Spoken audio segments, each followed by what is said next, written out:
Donc bonjour à tous. Donc nous allons commencer cette dernière séance des petits déjeuners d'Urkheim 2020 dans un contexte qui reste encore difficile pour tout le monde. Hein. Il y a beaucoup au fond, dans nos proches, il y a beaucoup de difficultés qui restent encore affirmées. Et donc c'est notre dernière séance également uniquement en visio. Puisque nous comptons bien reprendre les séances à partir de 2021, de janvier à juin 2021 en présentiel, mais nous maintiendrons le système de visioconférence, hein, puisque ça nous permet d'ouvrir l'audience, à toute personne intéressée un peu partout dans le monde, mais d'abord en France. Voilà. Et nous continuons également à capter ces séances en vidéo, hein. Et d'ailleurs, je tiens à vous préciser donc que nous sommes enregistrés, hein. Capter ces en vidéo pour que ensuite elle soit disponible sur la chaîne de la MSH Paris-Saclay. Donc je vous annonce, si j'ai bien compris, que demain ou après-demain, il y aura la séance précédente avec Antonio Casilli en attendant les robots, qui sera disponible. Cette vidéo sera disponible pour être vue, revue et revue encore sur la chaîne YouTube. Donc aujourd'hui, pour cette séance, nous avons le plaisir d'accueillir Fabien Tarissan, qui est chercheur au CNRS dans le laboratoire ISP de l'ENS Paris-Saclay, pour son livre qui a été publié l'année dernière aux éditions Le Pommier, qui s'intitule « Au cœur des réseaux, des sciences aux citoyens ». On va voir que une nouvelle fois, les petits déjeuners d'Urkheim sont en plein dans l'actualité, en tout cas en plein dans des problématiques qui nous préoccupent tous, qui nous préoccupent socialement, la question des réseaux Internet. Et la dernière fois, nous étions sur la question du travail, des robots, du remplacement des hommes par les machines. Et dernière séance en présentiel que nous avions eue, c'était avec Delphine Bernat sur des questions de politique sanitaire et de vaccination. Donc, on était vraiment dans le contexte, hein, ce qui montre d'ailleurs que c'est pas un choix de notre part d'essayer de penser l'actualité, ce qui montre que les SHS, les sciences sociales, réfléchissent pleinement le monde dans lequel elles se trouvent, hein, et ont des réponses à apporter, ou en tout cas ont des éclairages à apporter sur les réalités que l'on vit. Donc Fabien va nous présenter son livre pendant à peu près une quarantaine de minutes, hein, et ensuite Paola Tubaro du laboratoire LRI, elle-même donc chercheuse au CNRS, nous proposera sa lecture. Donc on en a pour à peu près une heure au total. 1h10, hein, et ensuite nous pourrons passer aux échanges, aux questions. Alors évidemment, il y a le chat qui est à votre disposition. Si vous posez des questions pendant que Fabien ou pendant que Paola interviennent, je noterai ces questions. Et ensuite, j'essaye de leur retransmettre les questions fonction d'un ordre. Parfois, on pose des questions qui peuvent être légitimes, justifiées, à la fin de la séance et d'autres à un autre moment. Donc ne vous inquiétez pas, je prends en note toutes les questions que vous posez et ensuite je les retransférerai à Fabien et Paola qui sont comme ça plus libres dans leur réflexion et dans leur expression. J'aurai moi-même sans doute des questions à poser. Voilà, donc je vous remercie d'être présent et je vais laisser la parole à Fabien et que je remercie également. Alors, merci à toi Florent et merci à Paola d'être discutante aujourd'hui pour parler avec moi de mon livre. Merci au petit déjeuner d'Urkheim de m'inviter aussi. Très bien, alors c'est parti. Et ben donc effectivement, je suis venu ici pour vous parler de mon livre qui s'appelle donc Au cœur des réseaux avec un sous-titre qui s'appelle Des sciences aux citoyens.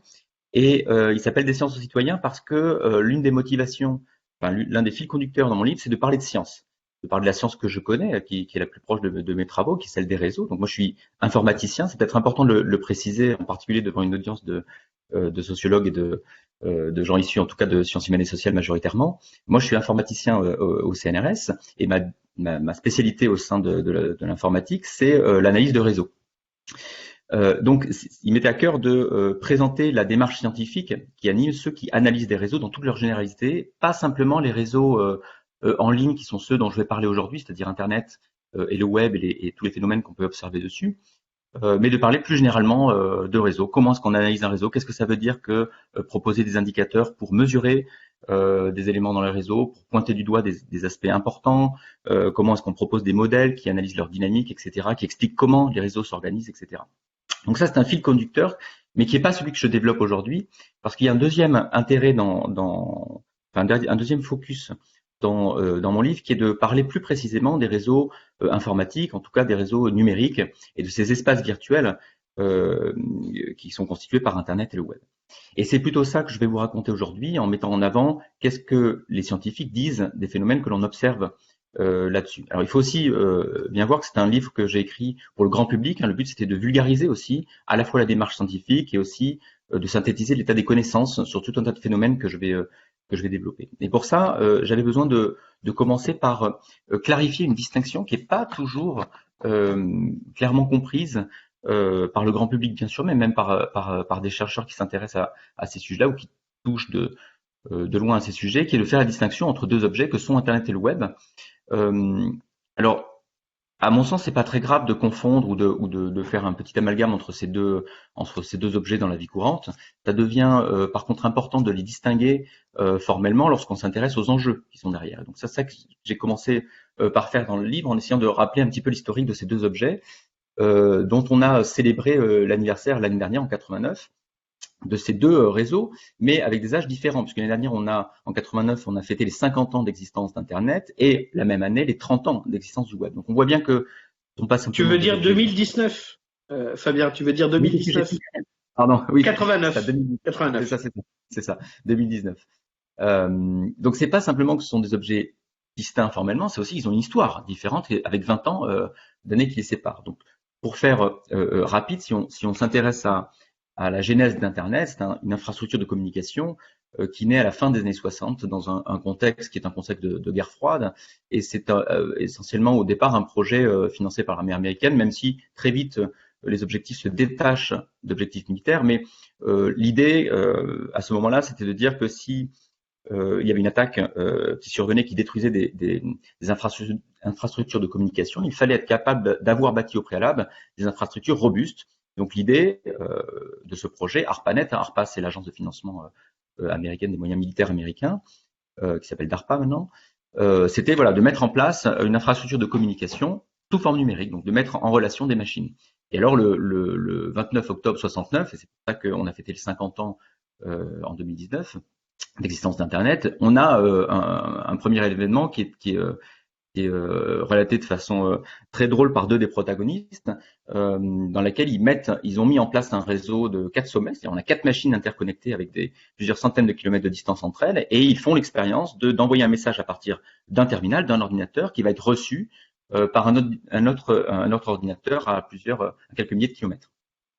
Alors le moment est assez délicieux puisque ça prend énormément de temps. Ils le font lettre par lettre, donc l'un des protagonistes appuie sur le L puisqu'ils veulent transmettre le mot login à l'autre bout des États-Unis. Et donc il appuie sur L, le L est codé par la machine, ça passe par les tuyaux, ça arrive de l'autre côté. L'autre personne est au bout du fil en train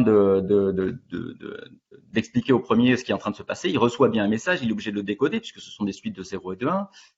Il vérifie que c'est bien le codage qui correspond à la lettre L, parfait, il dit c'est super, on passe au O, il appuie sur O, le O passe, on décode, c'est bien un O, on appuie sur G, le G passe et le G est jamais arrivé à destination. Il faut plus de 5 heures pour réparer cette toute petite infrastructure composée de 4 sommets et c'est 5 heures plus tard qu'on arrive à envoyer les 5 lettres. Donc on est à ce moment-là à un réseau qui est l'ancêtre d'Internet, mais qui est bien pauvre à ce moment-là. Hein. C'est un réseau composé de 4 sommets et il faut 5 heures pour envoyer 4 caractères. Bon, mais c'est pas grave. Ce qui est démontré à ce moment-là, c'est que c'est possible. Et ça donne naissance à tout un tas de projets sur la planète pour créer des petits réseaux dans lesquels on va être capable d'acheminer de l'information sous forme numérique d'un ordinateur sur un autre. Alors, dans les début des années 70, on sait faire ça. C'est-à-dire, on sait créer des réseaux et envoyer et communiquer de l'information sur ces réseaux. Ce qu'on ne sait pas faire, c'est parce que chacun implémente un petit peu sa manière de transmettre de l'information sur ces réseaux. Et donc, ces réseaux sont pas compatibles entre eux. Donc, on sait envoyer un message sur un tout petit réseau, mais on ne sait pas faire en sorte que ce message soit compris sur un autre réseau développé par quelqu'un d'autre. Et c'est là tout l'effort dans les années 70 qui a été opéré avec un point important qui est l'année 73 dans lequel le protocole TCP/IP est mis au point, entre autres par Vincerf et Robert Kahn, qui est encore le protocole utilisé aujourd'hui par Internet. Et donc c'est ce protocole-là qui fait que des petits réseaux vont être capables de s'interconnecter pour qu'un message issu d'un réseau donné puisse être propagé à un ordinateur sur un autre réseau. C'est pour ça qu'on parle d'Internet, veut dire Interconnected Network. Et deuxième date marquante, c'est 83, puisque ARPANET, qui est le réseau historique, adopte officiellement ce protocole-là, et les autres protocoles qui étaient proposés à l'époque tombent en désuétude, et ça devient véritablement le réseau Internet un petit peu tel qu'on le connaît, même si la dimension à cette époque-là est faible. Hein. Dans les années 83, on est autour de 1000 sommets, et puis ça grandit quand même assez vite. 87, on dénote 20 000 routeurs, etc. Et là, j'ai arrêté l'évolution historique. Bien sûr, l'histoire de cette infrastructure continue, mais à la fin des années 80, ce qui m'intéresse, c'est qu'il y a un deuxième objet qui apparaît, un deuxième réseau, qui s'appelle le web. Donc Internet, c'est une infrastructure de communication. Ça veut dire qu'elle permet d'envoyer un message et donc de recevoir des messages, mais c'est très asymétrique. Dans le livre, je prends l'exemple de la poste. Pour moi, l'Internet, c'est un petit peu comme la poste. On peut aller déposer une lettre à la poste et elle va être acheminée pour être mise à son destinataire, mais l'inverse n'est pas possible. On ne peut pas aller à la poste et demander à recevoir du courrier. Et c'est ça que notent Tim Berners-Lee et Robert Cailleux, c'est qu'il y a une asymétrie dans cette infrastructure qui potentiellement permettrait de faire beaucoup plus d'échanges d'informations, et ils vont chercher à casser cette asymétrie. Alors ils le font dans un contexte qui est un contexte de recherche. L'idée va être de profiter de cette infrastructure pour diffuser les résultats scientifiques, et l'idée c'est que donc on a un nouveau résultat scientifique, et on le met à la disposition de la communauté scientifique qui va venir puiser dans cette mise en visibilité des derniers résultats. Et donc, il faut trois choses pour ça. Il faut d'abord décider d'un langage pour décrire ce contenu informationnel. C'est ce qu'on appelle le HTML. On peut mettre au point Tim Berners-Lee, Robert Cailleux et les autres qui travaillent autour de ce projet. Si on met à la disposition du contenu informationnel, ça veut dire qu'il faut qu'il y ait un petit programme qui soit à l'écoute de la communauté qui désire avoir accès à cette information. C'est ce qu'on appelle un serveur. Donc, c'est un petit programme qu'il faut écrire et qu'on appelle un serveur. Et puis, lorsque un utilisateur qui veut accéder à une information reçoit cette information, il lui faut un autre programme sur son ordinateur pour afficher le contenu de cette information. C'est ce qu'on appelle un navigateur. Et c'est ça qui est fait dans cette année 1989-1990. C'est la mise au point d'un langage, d'un serveur et d'un navigateur qui va permettre de réaliser cet objet qu'on appelle le web. Et alors, il y a une petite bataille juridique qui s'opère au début. Donc, ça, c'est marqué par la naissance du web, c'est 1989, mais la popularisation du web qui repose sur l'infrastructure Internet, elle date de quelques années plus tard, notamment lorsque le CERN renonce sur les droits du navigateur qui avait été développé par Berners-Lee. Et puis là, on voit, alors je vous ai listé quelques services du coup qui sont proposés fin des années 90 jusqu'à maintenant. Donc au début, on voit apparaître, j'ai cité que Netscape. Alors la plupart de ce que j'ai cité, je pense que vous connaissez. Netscape, ça dépend un petit peu de votre âge. Peut-être que si vous êtes bien plus jeune que moi, vous n'avez pas connu Netscape, qui est un des tout premiers navigateurs, mais qui s'était très vite fait supplanter par celui de Microsoft, qui s'appelle Internet Explorer. Donc on voit tout un tas de navigateurs qui sont proposés. On voit des portails d'information comme Yahoo. On voit assez vite des moteurs de recherche qui vont venir organiser l'information. Ça va être le propos de la suite de mon exposé. Et puis, on voit dans les années 2000 arriver tout un tas de services de type réseaux sociaux. Alors, j'ai classé YouTube dans les réseaux sociaux, donc c'est plutôt de la diffusion de vidéos, même s'il y a un aspect réseau social dans YouTube, mais qui est plutôt faible. Mais c'est dans ces années-là, en tout cas, que ça émerge. Et on voit fin des années 2000 et surtout début des années 2010, une autre forme de service qui est le visionnage sous forme de streaming, soit de la musique, Deezer, Spotify, soit vidéo maintenant, Netflix, qui est assez majoritaire dans l'échange d'informations sur Internet et sur le web.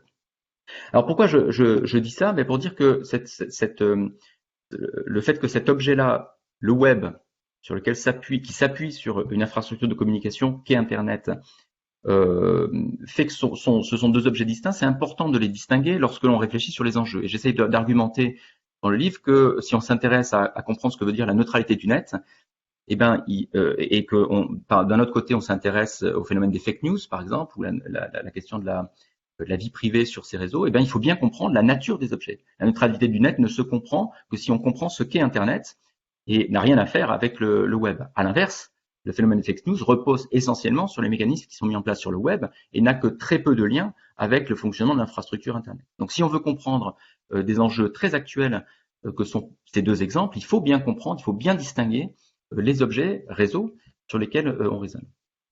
Alors là, je vais me tourner sur d'autres enjeux qui sont liés à la quantité d'informations qui sont générées par l'existence de cet environnement en ligne. Il y a une phrase d'Eric Schmidt, qui était l'ancien PDG de Google, qui avait été prononcée dans les années 2000, en 2010 même, qui dit « Tous les 2 jours, nous créons autant d'informations que l'humanité tout entière entre l'aube de son histoire et l'année 2003 ». Alors, je ne sais pas quelle est la rigueur de son étude pour quantifier aussi précisément cette chose-là, mais il transmet une idée qui est vraie, c'est qu'il y a énormément d'informations qui sont déposées, transférées, échangées à travers cette infrastructure de communication. On a quelques chiffres un peu plus précis que j'ai pas mis à jour depuis fin 2019, mais qui n'ont pas beaucoup changé. Donc, on voit tout d'abord qu'on a à peu près 4 milliards d'utilisateurs qui se connectent quotidiennement sur Internet. On a 1 milliard de sites web qui existent. Et quand on dit site web, attention, c'est pas les pages web. Un site comme je sais pas, lemonde.fr par exemple, ça compte pour c'est un site web, mais derrière lemonde.fr, on a des dizaines de milliers de pages web. Donc là, c'est vraiment ce milliard, c'est vraiment juste la racine des pages web que l'on peut visiter. Plus impressionnant encore, je trouve, c'est l'utilisation des plateformes sociales. On a 400 millions de tweets quotidiens qui sont échangés par jour, 5 milliards de vidéos qui sont visionnées par jour. Les requêtes sur les moteurs de recherche, c'est impressionnant, 5 milliards de requêtes par jour et 200 milliards environ de mails envoyés par jour. Pourquoi je dis ça et pourquoi c'est important d'en avoir conscience? Parce que dans ce que je vais faire par la suite aujourd'hui et ce que je fais dans le livre, c'est de pointer du doigt, donc de décrypter un petit peu le fonctionnement de l'organisation de cette information et quelque part dans cet exercice de mise en visibilité des effets de l'organisation de l'information, on est dans une démarche un petit peu critique. C'est-à-dire qu'on soulève les dangers, les dérives qui peuvent exister, et je reviendrai là-dessus un petit peu plus tard. Mais il faut bien se rendre compte, en même temps que l'on propose cette critique, de la nécessité d'organiser l'information sur le web devant la quantité d'informations qui est rendue disponible. Donc il faut des moyens, et notamment des moyens automatiques, et donc des algorithmes qui vont permettre d'aider les utilisateurs à trouver l'information qui les intéresse. Et donc c'est là-dessus que je passe une partie de mon livre pour expliquer comment, alors d'abord pour décrypter comment fonctionnent ces algorithmes, mais ça je ne prendrai pas le temps aujourd'hui de le faire, et puis de regarder qu'est-ce que l'on sait de l'impact que opèrent ces algorithmes de classement sur l'information qui est rendue visible. Donc pour ça, je vais mettre en évidence aujourd'hui simplement 2 études qui donnent un petit peu les 2 points de vue que l'on peut avoir sur ces effets. Alors d'abord un point de vue négatif, donc le titre même de l'article montre la critique sous-jacente. On est en train de parler d'un effet de manipulation des moteurs de recherche. Et c'est une étude disons comportementale qui a été mise en place dans laquelle on faisait venir des participants et on leur demandait de prendre des décisions sur des candidats dans une élection, dans des élections. Ce sont des élections réelles, c'est-à-dire ce sont vraiment des candidats qui existent avec tout un tas de pages web qui existent pour informer les utilisateurs en ligne sur le positionnement de ces candidats. Et donc la pratique est la suivante, on fait venir des participants, on leur demande, on positionne politiquement très rapidement différents candidats, disons le candidat A et B, en général en donnant leur coloration politique, et puis on leur demande tout de suite comment est-ce qu'ils voteraient instinctivement à partir d'une bio très courte des participants. Donc les gens choisissent A ou B, puis ensuite on leur propose de prendre le temps, je crois que c'est à peu près 3/4 d'heure, 1 heure, pour s'informer en ligne sur ces candidats, en tapant des mots-clés et en lisant de l'information sur des pages web qui sont de réelles pages web. Ce que ne savent pas les participants à ce moment-là, c'est qu'en fait ils sont mis en face de plusieurs moteurs de recherche possibles, soit un moteur de recherche classique, comme Google, Bing ou d'autres, qui vont alterner des pages, disons, pro A pour faire simple et pro B. Donc, ils vont être exposés à des contenus favorables aux 2 candidats de façon entremêlée. Et puis, il y a 2 autres moteurs de recherche qui sont des moteurs de recherche biaisés par les gens qui mettent en place cette expérience. Un moteur de recherche qui met systématiquement en premier les pages web pro A, et puis un autre qui fait le contraire, donc qui met systématiquement des pages web pro B en tête des classements. Ce qui est important, c'est que ce sont exactement les mêmes pages. Les personnes peuvent, s'ils explorent tout ce qui est à leur disposition, ils vont lire exactement les mêmes choses. Et après ce temps de recherche en ligne, les participants sont invités à exprimer leur choix et notamment à ce qu'ils changent d'avis. Et là, les résultats sont très clairs. Ceux qui ont été exposés à un moteur de recherche neutre ne changent pratiquement pas leur vote, ou très peu, alors que ceux qui sont en face d'un moteur biaisé peuvent changer jusqu'à 25%. 25% des gens interrogés peuvent se retrouver à changer leur vote. Ce qui fait dire à ceux qui ont conduit cette étude que y a un pouvoir en termes d'influence qui est extrêmement fort opéré par les moteurs de recherche. D'ailleurs, la courbe que vous voyez sur la droite de votre écran marque ça. Alors, moi, j'ai été surpris de voir que donc il y a une courbe en rouge et en bleu. Le courbe en rouge, c'est le nombre de clics, le nombre de fois où on clique sur une page lorsqu'elle est en première position, deuxième position, troisième position, etc. On voit bien que ça décroît, et ça, c'est quelque chose dont je pense tout le monde a fait l'expérience. Lorsqu'on utilise un moteur de recherche, on va rarement chercher derrière la troisième, quatrième, cinquième ou la 10e place. Donc, on clique préférentiellement sur les premiers.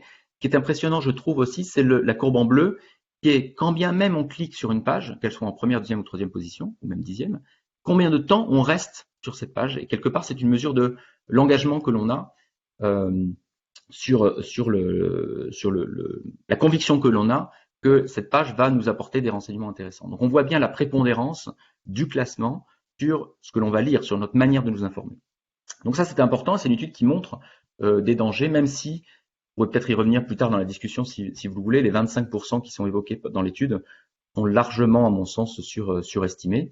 Et on pourra en discuter. Il n'empêche que le phénomène est réel, est bien réel. C'est la quantification qui peut, à mon avis, être discutable, mais il y a réellement un phénomène, un pouvoir dans ces algorithmes de classement.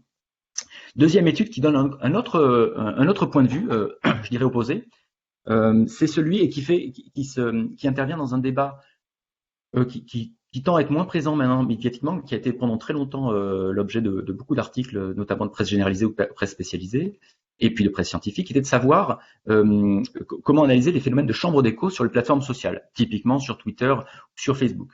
Donc l'idée, c'est que il y a un phénomène de chambre d'écho qui est un phénomène réel que l'on peut mesurer, c'est-à-dire que les gens échangent de l'information de façon un petit peu préconçue, c'est-à-dire qu'on est exposé à du contenu informationnel qui est déjà préparé cognitivement vis-à-vis de nos propres convictions, de nos propres goûts. Donc ça, c'est des phénomènes qui sont bien connus, qui sont d'ailleurs pas seulement dus à un fonctionnement en ligne, hein, c'est lié à de l'homophilie, on s'apparie avec des gens qui ont des mécanismes de pensée, des mécanismes intellectuels, des goûts qui sont similaires aux nôtres, et donc ça a conduit à échanger de l'information qui est redondante de ce point de vue-là. Donc ça, c'est ce qui est mesuré par ces chercheurs-là. Alors, ce sont des chercheurs qui travaillent chez Facebook, il faut quand même le positionner, il faut le dire, même si l'étude est très propre. On a eu accès aux données et on peut vérifier ce qu'ils ont fait. Donc, ils ont notamment accès à des données très très riches, hein, puisqu'ils ont, alors c'est une étude d'ampleur, hein, c'est 10 millions de comptes américains sur lesquels ils sont capables d'analyser à la fois le positionnement politique des utilisateurs déclarés, hein, c'est le positionnement déclaré des utilisateurs qui se déclarent comme libéraux, conservateurs ou neutres, et puis aussi de qualifier le contenu qui est échangé entre ces personnes. Donc justement du contenu à teneur politique plutôt libérale, plutôt conservatrice, etc. Et donc ce que l'on voit sur le graphique de gauche est un fait, c'est une analyse, c'est un objet, c'est quelque chose de factuel qui est que les libéraux échangent de l'information entre eux, les conservateurs échangent de l'information entre eux. Là où il y a débat, c'est de savoir d'où ça vient. Certains arguent du fait que, et Pariser notamment, qui est le grand tenant de cette approche-là, pense que cela vient avant tout de l'aspect algorithmique, parce qu'il y a un traitement algorithmique de l'information qui sélectionne celle qui va être visible, notamment dans le Facebook, dans le newsfeed, ça se matérialise dans le newsfeed sur Facebook, donc il sélectionne du contenu informationnel propagé par nos contacts et nos amis, entre guillemets, sur Facebook. Eh bien, cette dynamique algorithmique opère un filtre entre ce qui existe sur Facebook et ce que les comptes, les utilisateurs voient. Et il argumente le fait que ça a tendance à renfermer les utilisateurs dans des bulles de filtres qui conduit à avoir à des phénomènes de chambre d'écho. D'autres, donc notamment ces trois auteurs-là, pensent que c'est avant tout le comportement des utilisateurs, avant que ce soit le comportement des algorithmes, et ils en font une démonstration empirique sur cette étude de 10 millions de comptes en montrant 3 moments clés dans la vie d'un réseau, enfin dans la vie d'une information qui arrive sur un utilisateur. Donc d'abord, il regarde qu'est-ce qu'il se passe s'il n'y a aucun filtre qui est opéré, c'est-à-dire aucun filtre du tout, algorithmique ou autre. Si on est un libéral, donc ils vont mesurer la proportion de contenu contraire à la conviction politique à l'affichage politique des utilisateurs. Donc si on est un conservateur, on va regarder combien d'informations taguées comme étiquetées comme libérales sont exposées à cette personne. Donc là, c'est sur le petit graphique à droite que vous voyez peut-être pas très bien, je me rends pas compte comment c'est projeté sur votre écran, mais ce sont les courbes. Vous voyez que tout à gauche, on a des points qui sont pas loin de 50%. Ça dit quoi ces points-là? Ça veut dire que sur le réseau, lorsqu'on est un libéral, il y a à peu près la moitié d'informations qui correspondent à notre conviction politique que d'informations contraires à cette conviction. Donc ça va avec le fait que, effectivement, comme argue Facebook, il y a tout un tas de points de vue qui existent sur la plateforme, aussi bien celles qui sont proches des goûts des utilisateurs que contraires. Et puis, ils opèrent un premier calcul qui est de regarder quel est le contenu qui est propagé par les amis. Donc là, on prend un compte Facebook et on regarde quel est le contenu qui est envoyé par les amis de cette personne sans opérer aucun filtre. Et là, c'est là qu'on voit un premier pas drastique dans la chute de cette proportion de contenu opposé aux convictions possibles, puisqu'on passe de pas loin de 50% pour les libéraux à peu près 24% et pas loin de 40% pour les conservateurs à peu près 35%. Lorsque l'on rajoute dans un deuxième moment le filtre algorithmique, donc là on applique la sélection opérée par l'algorithme du newsfeed, alors effectivement il y a encore une décroissante, mais qui est très faible, qui est de quelques points seulement au regard de la décroissance qu'on a opérée avant, qui démontre pour eux, pour ces auteurs, que c'est avant tout le comportement des utilisateurs et leur manière de s'affilier et de créer du lien sur ces plateformes qui est responsable des chambres d'écho.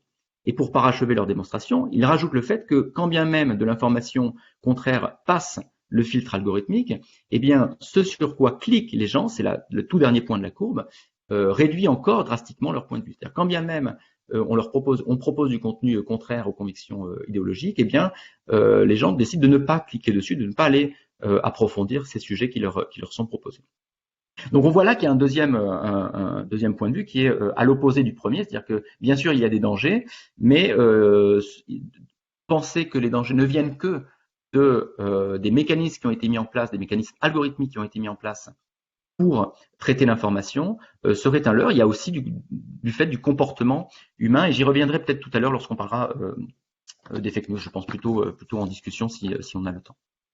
Alors, derrière, donc là, je passe un peu de temps dans mon livre à expliquer ça, c'est-à-dire à décortiquer comment fonctionnent ces algorithmes, ce que je n'ai pas dit maintenant, et à montrer comment est-ce qu'on réfléchit, comment est-ce qu'on empiriquement, comment on analyse empiriquement la situation pour essayer de savoir quels sont les effets positifs, négatifs de ces algorithmes. Mais on peut pas simplement, raisonner simplement en analysant des données. Il faut comprendre aussi la dynamique qui anime ces plateformes qui organisent l'information. Et donc, il faut aussi s'intéresser à l'économie qui est derrière, l'économie sous-jacente à cet écosystème en ligne. Et donc, je passe une partie du livre à expliquer quel est l'intérêt ou quel est le mode de fonctionnement de ces organismes. Donc, pour comprendre ça, il faut bien voir que révèlent ces deux études que j'ai mis en évidence, c'est que il y a des inquiétudes, il y a des dangers, enfin il y a des inquiétudes sur l'impact qu'ont ces algorithmes sur notre manière de nous informer, donc sur ce que rendent visibles ces algorithmes. Et puis il y a eu une deuxième inquiétude qui est apparue et qui est assez forte actuellement, qui est liée à la notion de collecte de données, à la notion de vie privée et à la collecte de plus en plus massive de données à caractère personnel lorsqu'on utilise ces plateformes. Alors, je vais juste faire un tout petit point pour voir combien de temps il me reste. Il me reste à peu près un bon quart d'heure, je pense. Je ne me trompe pas. Donc, j'ai le temps de parler un petit peu de cette image que j'aime bien montrer parce qu'elle illustre l'évolution des inquiétudes sur cet objet entre les années 90 et maintenant. On a à gauche un petit cartoon que vous connaissez peut-être d'ailleurs, qui a été très populaire dans les années 90. Donc, faut oublier l'image de droite, faut regarder que la partie de gauche, qui est paru, je crois, dans le Washington Post et qui a donné lieu à beaucoup de pastiches humoristiques sur le même thème. Donc là, c'est la photo originale à gauche et on voit un chien qui est derrière un écran et qui dit "On the Internet, nobody knows you're a dog." Sur Internet, personne ne sait que tu es un chien. Et ça fait référence au fait que derrière un ordinateur, en fait, c'est une adresse IP, d'où le protocole TCP/IP. Donc, il y a une certaine forme d'anonymat lorsqu'on utilise cet espace informationnel en ligne. Et à l'époque, dans les années 90, c'est en écho avec une inquiétude sur les dangers que porte cet anonymat.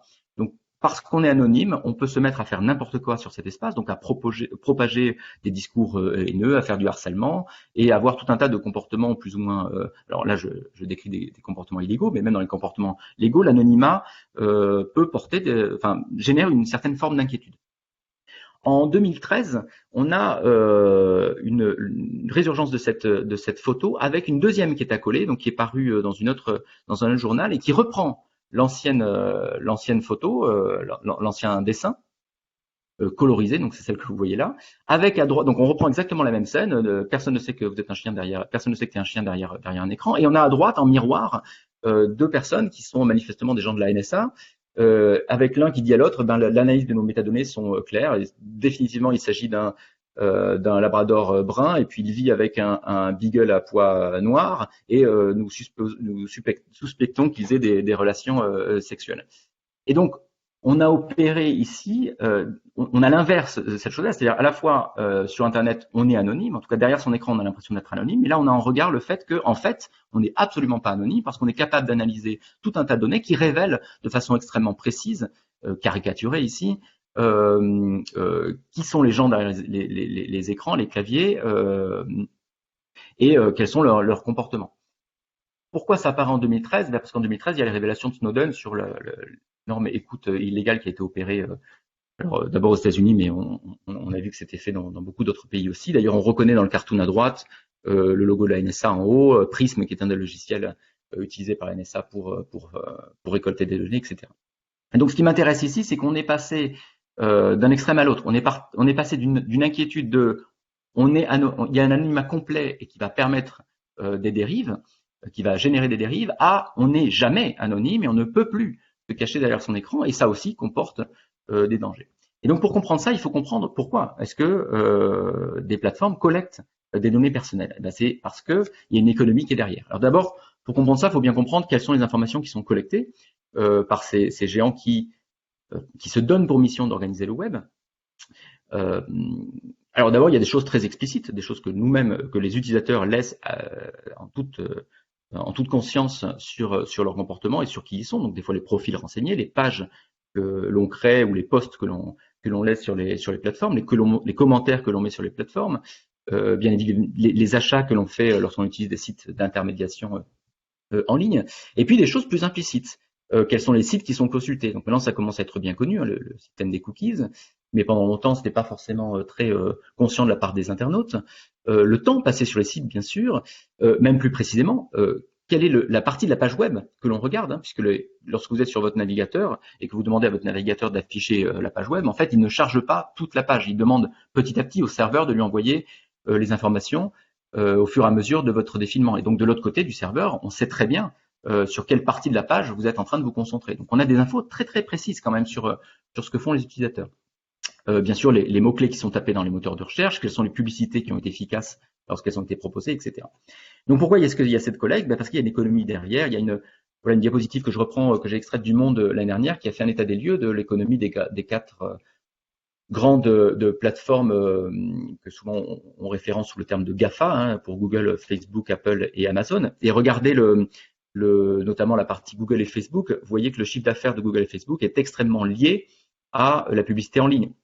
Donc l'économie derrière Google et Facebook, c'est pas le service massif qui est utilisé par les utilisateurs qui tapent des mots-clés gratuitement, qui utilisent l'algorithme de Google typiquement gratuitement, ou les utilisateurs de Facebook qui utilisent cette plateforme sociale gratuitement. C'est la mise en vente d'espaces publicitaires qui est opéré auprès de ceux qui ont un message publicitaire à faire passer. Et donc, ils vont payer pour avoir une politique de marketing ciblé auprès des utilisateurs. Donc, quelqu'un peut vendre peut vendre une publicité en demandant à Google ou Facebook de diffuser cette annonce auprès de tel public dont on va définir les critères, la tranche d'âge, le sexe, les intérêts, les hobbies, etc. Et donc, à charge, et c'est tout le travail en réalité de Google et de Facebook et de ces opérateurs, d'essayer de comprendre qui sont les internautes de ces plateformes. Donc, regardez les chiffres d'affaires, 84% du chiffre d'affaires de Google en 2018 est lié à la publicité ciblée. Pour Facebook, c'est encore plus impressionnant, c'est 98,5% de son chiffre d'affaires. Donc, il y a une économie qui est extrêmement forte Et pour comprendre l'économie, il faut faire un petit travail pour comprendre quels sont les coûts et les bénéfices. Donc les coûts, ils sont assez bien connus. Il y a d'abord du coût matériel, donc il y a des énormes fermes de serveurs qui stockent et opèrent des calculs pour affiner justement le travail de ces algorithmes et la compréhension de qui sont les utilisateurs derrière ces services à travers des data centers. Donc ça génère tout un tas de questionnements sur le coût énergétique, qui est le troisième point que je liste ici.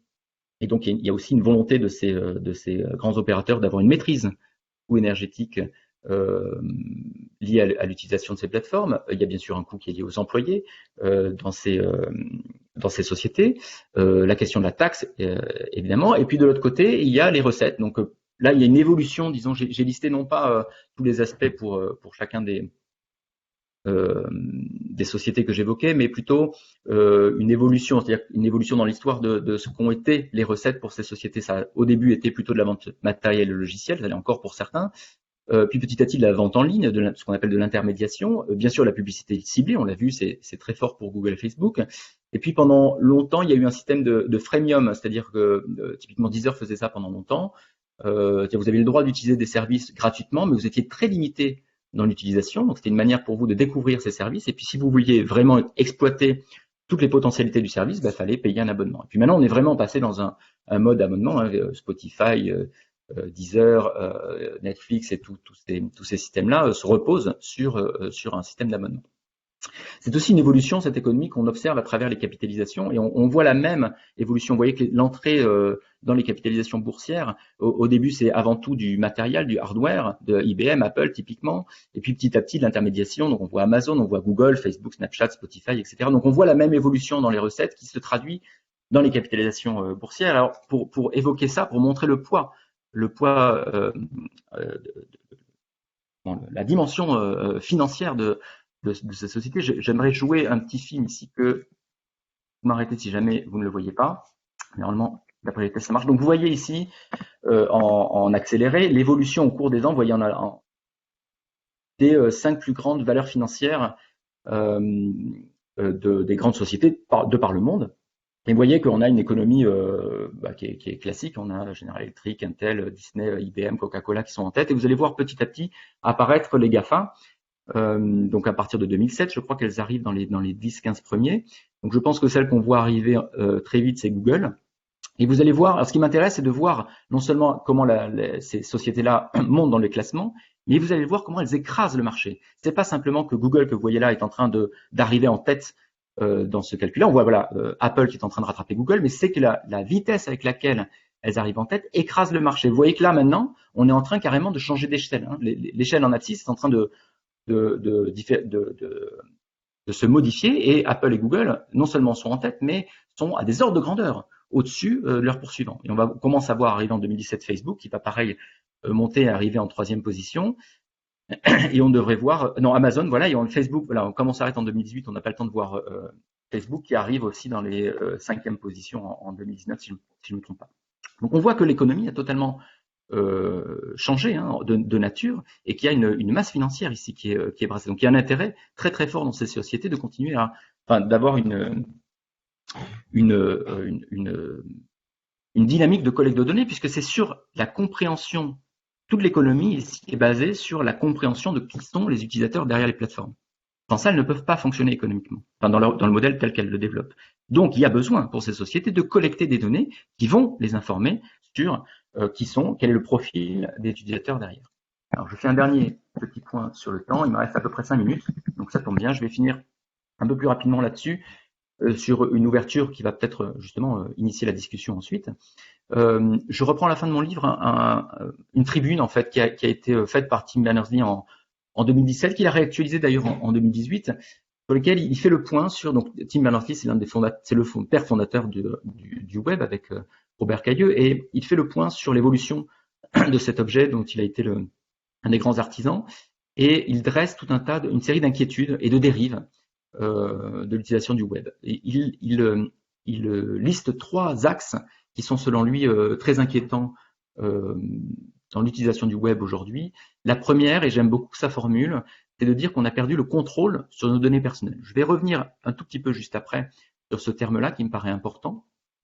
Le deuxième, c'est l'existence, là je pense que tout le monde en a conscience, de fausses informations.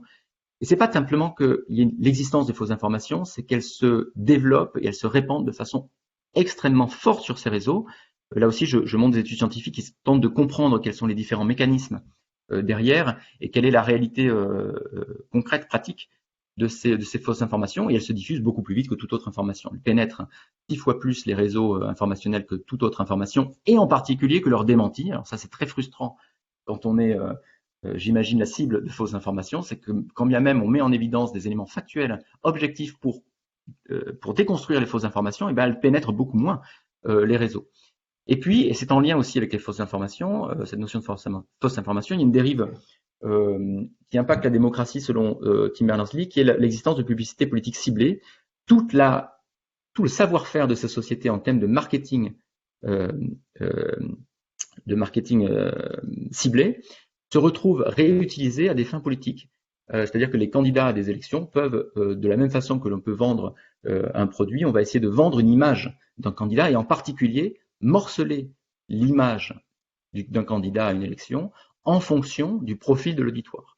Donc ça on le retrouve très très clairement, et c'est très bien décrit par les sociétés qui font ça, qui s'en cachent pas. Si vous ciblez un public qui est fan de dérision, d'humour, alors vous allez mettre en avant des messages politiques qui vont justement tourner en caricature un opposant. Si à l'inverse vous avez une audience avec un profil qui est proche de grandes causes humanitaires, et ben vous allez au contraire construire un message politique mettant en avant votre candidat en lien avec des ONG. Et donc vous allez comme ça essayer de définir plusieurs images politiques parcellaires de votre candidat pour les diffuser exactement de façon ciblée à l'électorat. Et donc ça conduit à une vision biaisée de ce qu'est un débat démocratique selon Berners-Lee. Alors, juste pour développer la question de la perte de contrôle de données personnelles, alors il faudrait s'interroger sur ce qu'on appelle une donnée à caractère personnel, que j'essaie d'expliquer aussi dans le livre. Et ce qui m'intéresse ici, c'est que souvent quand on parle de données personnelles, ce qui est mis en avant, c'est tous les scandales qui sont liés à des attaques en fait. Et c'est pas exactement à mon sens ce que dénonce Tim Berners-Lee. Donc bien sûr, quand on attaque, et par exemple Equifax, qui est un des plus gros scandales dans lequel on a réussi à détourner 147 millions de comptes qui contiennent énormément d'informations. Donc c'est aux États-Unis, qui contiennent énormément d'informations très personnelles sur les utilisateurs, et notamment des données liées à leur compte bancaire, où ils vivent, qui ils sont, etc., et leurs achats, etc. Donc évidemment on peut, et puis c'est en lien aussi avec les révélations de Snowden, on a tout un tas de données qui nous échappent, mais là c'est fait sur un mode illégal. Ce qui m'intéresse dans la formulation de Tim Berners-Lee sur ce propos, c'est de dire aussi que l'on ne perd la contrôle quand bien même des choses sont faites en partie légalement. Là, il y a 2 scandales qui expliquent ça très bien. C'est Cambridge Analytica, le plus récent, qui a récupéré des informations très précises sur 85 millions de comptes d'utilisateurs de Facebook, et qui les a utilisés pour justement faire de la publicité politique ciblée. Et puis il y a Geopedia, que je trouve intéressant à remettre en avant, puisque elle a eu lieu dans le contexte des Black Lives Matter en 2016. Pas dans le courant actuel, mais dans celui d'il y a 4 ans. Et c'est une société qui s'était positionnée dans le fait d'écouter les signaux qui étaient émis sur les plateformes sociales, Facebook et Twitter, et qui étaient utilisés par les manifestants pour s'organiser. Et donc Geopedia faisait de la collecte d'informations pour essayer de comprendre très très rapidement où les manifestants allaient s'organiser, afin de proposer aux forces de police, d'informer les forces de police en temps réel pour les aider à se déployer au plus vite en fonction de ce que voulaient faire les manifestants. Et évidemment, cette collecte d'informations, elle est faite au détriment des gens qui utilisent les plateformes sans qu'ils le sachent. Bien sûr, eux, ils utilisaient ce système pour se coordonner. Et donc là, on voit bien que à l'époque, lorsque Geopedia fait ça, c'est pas du tout illégal, c'est permis par Facebook.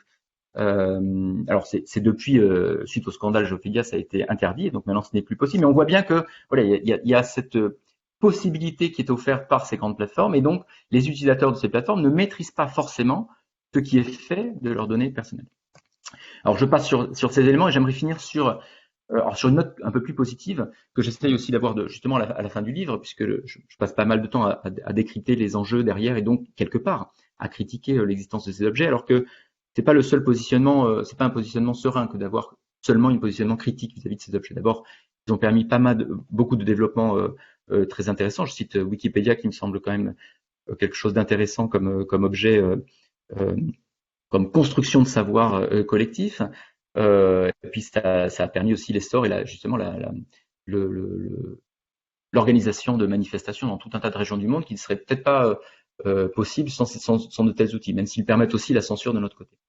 Bon, mais quand bien même, une fois qu'on a fait ces constats, comment est-ce qu'on peut se prémunir de ces dérives que cite notamment Tim Berners-Lee? Il y a d'abord le fait lorsqu'on en a conscience, on n'est pas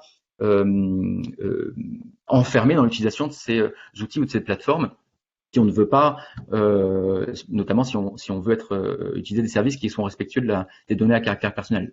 Chacune des utilisations existe avec son pendant entre guillemets anonyme. Donc Quant est un moteur de recherche qui ne collecte pas des données personnelles et qui n'exploite pas vos données personnelles. DuckDuckGo fait la même chose. Brave, c'est un navigateur qui fait en sorte de vous informer si jamais il y a de la collecte d'informations et qui évite et qui bloque les collectes automatiques. Et en fait, chaque service qui est proposé aujourd'hui existe aussi avec un pendant respectueux, plus respectueux en tout cas, de la vie privée et des données à caractère personnel. Je pense que ce qui est important aussi, c'est de légiférer. Il faut clarifier ce qu'il est possible et ne pas possible de faire sur cet espace informationnel. Donc là, l'accent actuellement, depuis plusieurs années, est fait sur les données à caractère personnel. Je pense qu'il faudrait un peu plus mettre l'accent, et c'est en train d'être fait, sur les algorithmes eux-mêmes. Donc le RGPD et toute leur transposition nationale, notamment la loi pour une république numérique, les avis de la CNIL, portent pour beaucoup sur l'utilisation qui est faite des données. Et petit à petit, on est en train de comprendre qu'il faut aussi porter une attention sur le traitement algorithmique d'eux. Et ça, je pense qu'il y a une prise de conscience des pouvoirs publics et de ces instituts que je suis en train de citer pour faire ça. Évidemment, c'est un effort extrêmement important.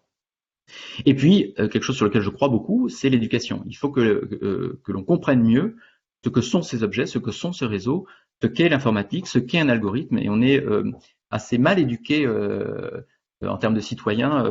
Alors jusqu'à présent, puisque là il y a eu la réforme du bac qui a permis en 2019 l'ouverture de deux cours d'informatique. Alors un premier cours qui est un cours entre sciences informatiques et technologiques, qui s'appelle SNT, sciences numériques et technologiques, mais qui est offert à toutes les secondes. Toutes les secondes de France auront un cours 2 heures par semaine en seconde qui leur permet de s'initier à ces enjeux. Et notamment, il y a 2 des thèmes sur les 7 thèmes qui sont traités par ce cours. Il y a un thème qui tourne autour d'Internet et un thème qui tourne autour du web, et c'est de comprendre l'histoire de ces objets, de comprendre la pratique de ces objets, et en partie de ce que je viens de décrire ici, de ce que je décris dans le livre. Et puis, il y a une vraie spécialité au sens scientifique, mais qui du coup est au choix des élèves de première et de terminale, sur lequel ils peuvent passer le bac, et qui est tout l'aspect scientifique derrière l'informatique, pour comprendre ce qu'est un algorithme, comment on raisonne sur un algorithme, comment est-ce qu'on prouve des choses sur un algorithme, sur les réseaux, comment fonctionnent les réseaux, etc. Et là, ce sont des vrais cours intensifs, hein, c'est une des spécialités sur lesquelles on passe le bac, c'est 4 heures par semaine en première, 6 heures par semaine en terminale. L'enjeu actuel, c'est de comprendre qui va l'enseigner, puisqu'on n'a pas comme c'est une discipline nouvelle, on n'a pas encore d'enseignants, malgré le CAPES qui vient d'être créé, donc qui va former petit à petit les enseignants. On a un besoin de 2500 enseignants spécialisés sur l'informatique, et le CAPES offre 30 places pour l'instant, pour cette première année. Donc on voit qu'on est un petit peu loin du nombre d'enseignants dont on aurait besoin, même s'il y a un corps enseignant qui a été formé petit à petit, donc on dispose quand même de gens extrêmement compétents pour enseigner ça aujourd'hui, mais il y a quand même un besoin très très fort là, une montée en puissance très forte d'enseignants qui sont formés à la science informatique et à la pédagogie pour enseigner ça 4 heures puis 6 heures par semaine. Voilà, je vais terminer cette présentation. Je vais quitter le mode projection pour revenir. Est-ce que c'est bon? Est-ce que vous me réentendez? Est-ce que vous me revoyez? Oui, magnifique, Fabien, magnifique. Bon. Donc, tu as terminé ta présentation? Oui, tout s'est bien passé. Est-ce que vous m'entendiez? Oui, c'était parfait, c'était d'une très grande clarté. Et il y a déjà des questions qui sont apparus. Moi, j'en ai également. Juste avant de passer la parole à Paola, j'ai pris presque au rebond ta question pour qui enseigner, puisque dans une vie parallèle, j'ai des fonctions à l'INSPE de Versailles. Et en septembre 2021, on va ouvrir un master MEF NSI. C'est Mehdi Kanidi qui pilote ça depuis l'université de Cergy, avec un partenariat avec le NS Paris-Saclay. Je ne sais pas si tu es dans la boucle, Fabien, et l'université aussi Paris-Saclay ex-Paris-Sud. Et donc, on va ouvrir un master de formation en espérant que effectivement les postes offerts au concours du CAPES dont c'est la première session, il me semble, là en ce moment, en espérant que ça augmente un petit peu, parce qu'effectivement dans les établissements scolaires, pour le moment, il y a deux types de personnes engagés dans ces formations, qui sont formés en interne. Hein. Ils sont malgré tout formés en interne par les services de formation de l'éducation nationale, mais c'est soit effectivement des profs de sciences et de maths pour l'option en première. Il y a également des profs d'humanité en seconde, d'histoire-géographie ou de lettres qui ont été formés à ces questions-là, mais effectivement, il y a un manque criant de personnel. Il n'y a pas encore beaucoup de masters qui ont été ouverts en France. Je crois qu'il y en a 4 pour l'instant qui fonctionnent en France. En tout cas, nous, dans l'Académie de Versailles, on va en ouvrir un pour septembre 2021 dans le cadre de la réforme des nouveaux CAPES. Alors, pour aller dans... Oui. Non, mais juste pour rebondir, pour donner. Donc moi, il se trouve que je fais partie. Donc effectivement, c'est la première année où il y a le CAPES. Moi, je fais partie du jury, donc je vais corriger les premières copies là dans 10 jours. Les candidats vont composer lundi et mardi prochain. Donc c'est là la première épreuve. Pour donner une idée de l'échelle, donc le ministère a ouvert 30 postes. Le grand argument du ministère lorsqu'on discutait de ces choses-là. Pardon, il y a une casquette que j'ai pas donnée au début. Donc moi, je suis chercheur en informatique. J'enseigne, je suis professeur attaché à l'École normale supérieure, donc j'enseigne. Et je suis aussi vice-président de la Société informatique de France. Donc c'est la Société savante d'informatique. Et à ce titre, on a été amené à accompagner les gouvernements sur la réflexion de qu'est-ce qu'était la discipline scientifique au lycée. Et lorsqu'on argumentait qu'il fallait beaucoup de postes au CAPES, l'un des arguments majeurs qui nous était opposé, c'était mais on ne sait pas très bien quel est le vivier. Donc là, on a une réponse très claire. Donc c'est pour ça qu'ils ont ouvert que 30 postes, parce qu'ils ne savaient pas très bien, combien de gens pouvaient candidater. Cette année, on a 2400 personnes qui se sont inscrites au concours pour 30 postes. Donc, c'est un des concours les plus sélectifs que je connaisse. Donc, c'est plus un argument valable pour dire qu'il faut très peu de postes parce qu'il n'y a pas beaucoup de gens qui vont candidater. Donc, il faut des formations qui préparent les gens massivement à ces concours. Parce que c'est quand même dur de passer un concours CAPES si on n'a pas des formations qui nous y amènent à s'y préparer. Donc, très important qu'il y ait des masters MEF dédiés au CAPES d'informatique. Et on espère effectivement qu'il va y avoir une montée en puissance de postes ouverts. Maintenant, évidemment, il y a des questions budgétaires derrière. On peut pas ouvrir. Je comprends bien que le ministère peut pas ouvrir 1000 postes d'un coup, ça aurait pas de sens de toute façon. Mais disons que entre les 2500 profs dont on a besoin. Alors, c'est pas vrai les 2500 puisque déjà il y en a 30 moins depuis cette année. Et puis on a quand même un corpus d'enseignants qui ont été formés, comme tu l'as dit, qui sont formés en formation continue que je connais, que j'ai rencontrés, qui sont extrêmement compétents. Donc, mais quand même, on a besoin de peut-être d'un millier de profs, un peu plus, je sais pas, il faudrait faire une étude un peu plus précise. Et par 30 postes par an, on est loin du compte, donc il va falloir muscler un petit peu cette offre-là. Voilà, je vais laisser la parole à Paola, mais je voulais donner un petit peu quelques chiffres pour mesurer l'enjeu qui est derrière dans ces formations. Oui, merci. Ben, je crois qu'on continuera l'échange par ailleurs sur ces questions-là, puisque je m'occupe de la mise en place de ce master. Alors, écoutez, je pense qu'on va laisser effectivement Paola intervenir à présent pour qu'elle nous donne sa lecture. À toi, Paola. Merci beaucoup. Vous m'entendez bien? C'est bon? Oui, parfait. Parfait, merci beaucoup. Et je voudrais vraiment commencer par féliciter Fabien pour ce beau livre qui est, je pense, une véritable réussite. C'est un ouvrage, il l'a dit, de vulgarisation scientifique et en ce sens, je pense qu'il parvient très bien à son objectif. Il est clair, il est aussi clair que sa présentation là. Il est agréable à lire, il est synthétique. Et en même temps, je trouve qu'il est quand même très riche d'informations, que je pense qu'un novice va y trouver tous les repères nécessaires pour se lancer dans le domaine. Et ce qui est intéressant aussi, c'est que le spécialiste, lui, il s'ennuie pas. De mon côté, par exemple, j'ai souvent pensé en lisant qu'est-ce que je pourrais intégrer dans mes cours. J'en fais d'autres dans le domaine d'eau quand même. Et de toute façon, ce livre va rentrer dans la liste des lectures conseillées à mes étudiants dès l'année prochaine. Alors, en discutant, est généralement censé commencer par faire l'éloge de l'ouvrage et puis exprimer quelques regrets, quelques reproches, quelque chose qu'on aurait souhaité être autrement. À vrai dire, en tant que regret, j'ai pas grand-chose. Et donc, je me permettrai de dévier un peu du format standard et de structurer mon commentaire plutôt sous la forme de quelques grandes questions auxquels la lecture de ces livres m'a fait réfléchir. Donc, plus que poser des questions à Fabien, en fait, je vais plutôt penser à des pistes, des ouvertures pour la réflexion future, dans l'idée vraiment de penser où nous amènent ces livres par la suite, quels sont les programmes de recherche, mais aussi de réflexion citoyenne qu'il ouvre. Parce que, en fait, j'ai parlé d'un intérêt de ces livres pour le spécialiste qui veut penser à améliorer ses cours ou sa propre activité de vulgarisation, mais il n'y a pas que ça. On y trouve vraiment des éléments de réflexion qui amènent à s'interroger sur ses propres pratiques, qui font vraiment penser à aller plus loin. Et donc, du coup, de mon côté, d'abord, je dirais que cet ouvrage m'a amené à revoir mon parcours à travers les disciplines. Donc, Fabien, il a dit, il arrive au réseau à partir de l'informatique.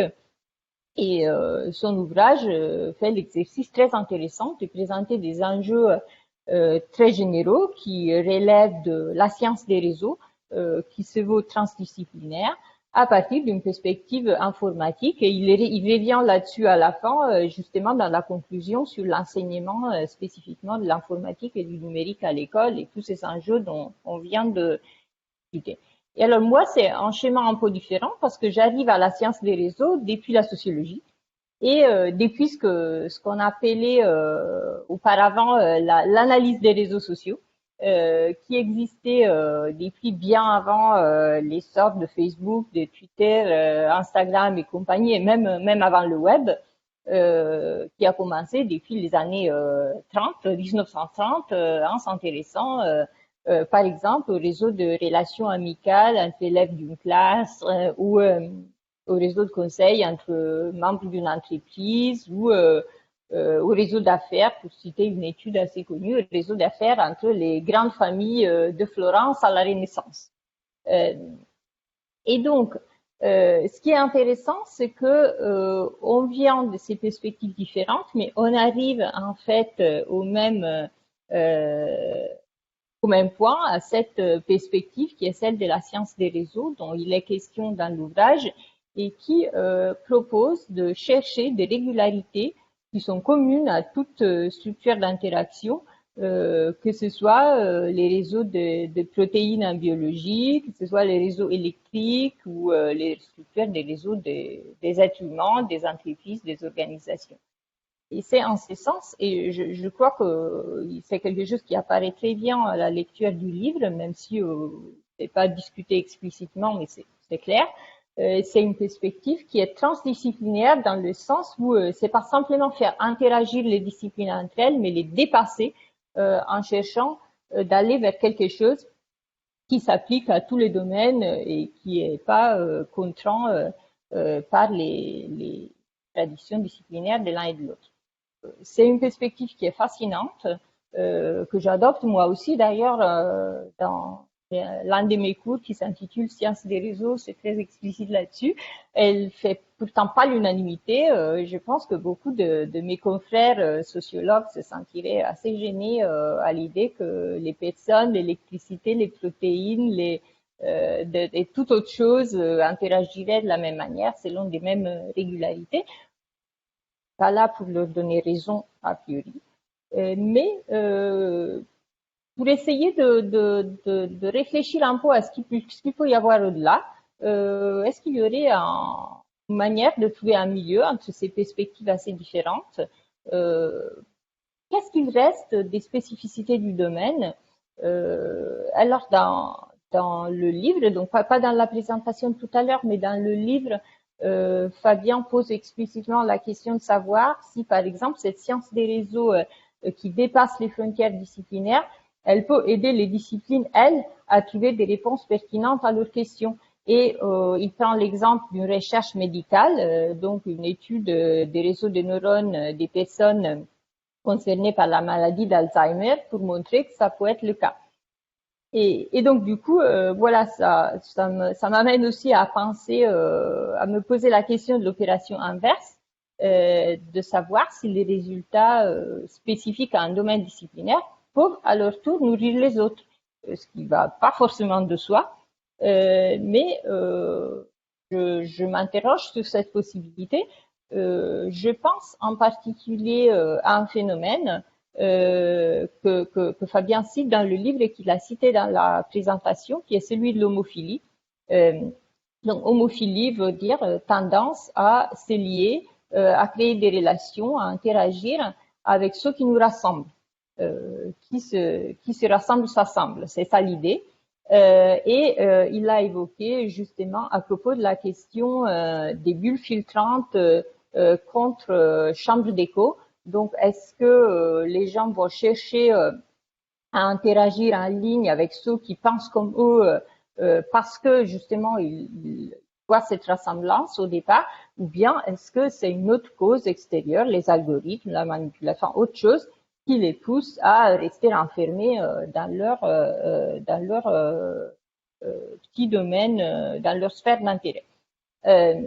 Donc c'est une question qui est totalement importante et pertinente et qui sur laquelle, à mon avis, une contribution pourrait venir, notamment d'une recherche qui vient des sciences sociales, mais qui pas encore aboutie, qui a encore beaucoup de chemin à faire, qui est celle de savoir plus précisément qu'est-ce que c'est que l'homophilie. C'est-à-dire que le principe de se rassembler et puis s'assembler est assez clair, mais se rassembler, c'est rassembler par rapport à quoi? Quelles sont les dimensions pertinentes pour faire en sorte qu'on ait envie ensuite d'être ensemble? Est-ce que là, dans le cas spécifique des études que citait Fabien, c'était les opinions, notamment politiques. Mais ça pourrait être autre chose. Il y a des études qui portent sur l'homophilie dans le sens où, par exemple, si vous étudiez l'amitié entre élèves des classes de l'école primaire, vous allez trouver que les filles sont plutôt amies avec les filles et les garçons avec les garçons. Donc, ce serait une homophilie par genre. Ou peut-être par groupe d'âge également à cet âge-là et dans ces contextes-là.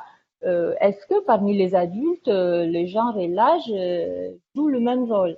Peut-être pas. Est-ce que l'opinion politique joue toujours un rôle important?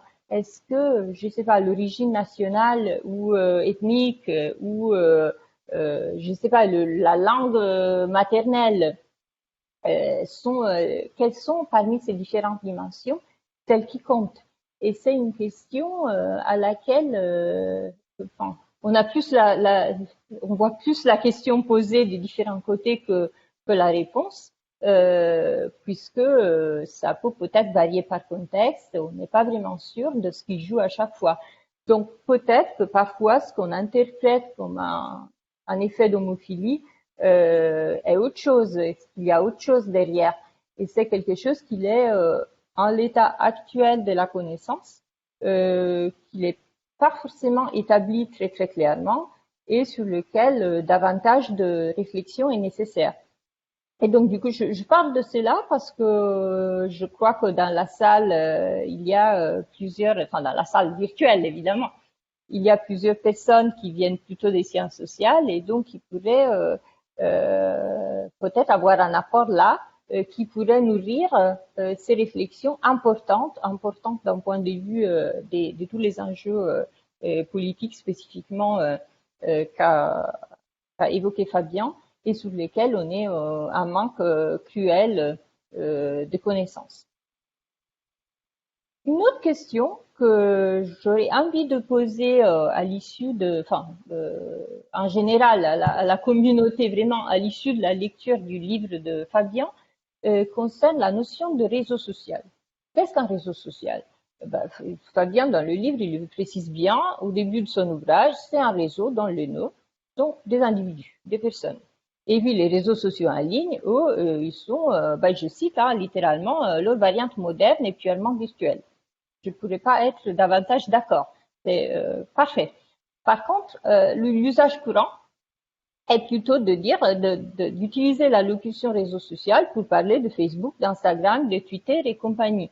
Et c'est un usage qui, moi, me met profondément mal à l'aise parce que les réseaux existent depuis qu'il y a des groupements humains sur Terre ils sont étudiés en tant que réseau depuis très très longtemps. Je l'ai dit tout à l'heure, c'est depuis au moins les années 1930. On a dans le livre d'ailleurs une reproduction d'une image de l'époque qu'on appelait un sociogramme, donc une représentation en graphe d'un réseau de personnes. Et là, donc, je fais encore une fois référence au premier pas de la sociologie dans ces domaines, à l'analyse, à la tradition de l'analyse des réseaux sociaux, mais c'est pas ça la question. Il s'agit pas de revendiquer une primauté disciplinaire, de défendre les cloisonnements qu'on a mis tant de temps à battre. Il s'agit surtout de signifier que ce n'est pas quand même pas Mark Zuckerberg qui a inventé les relations humaines.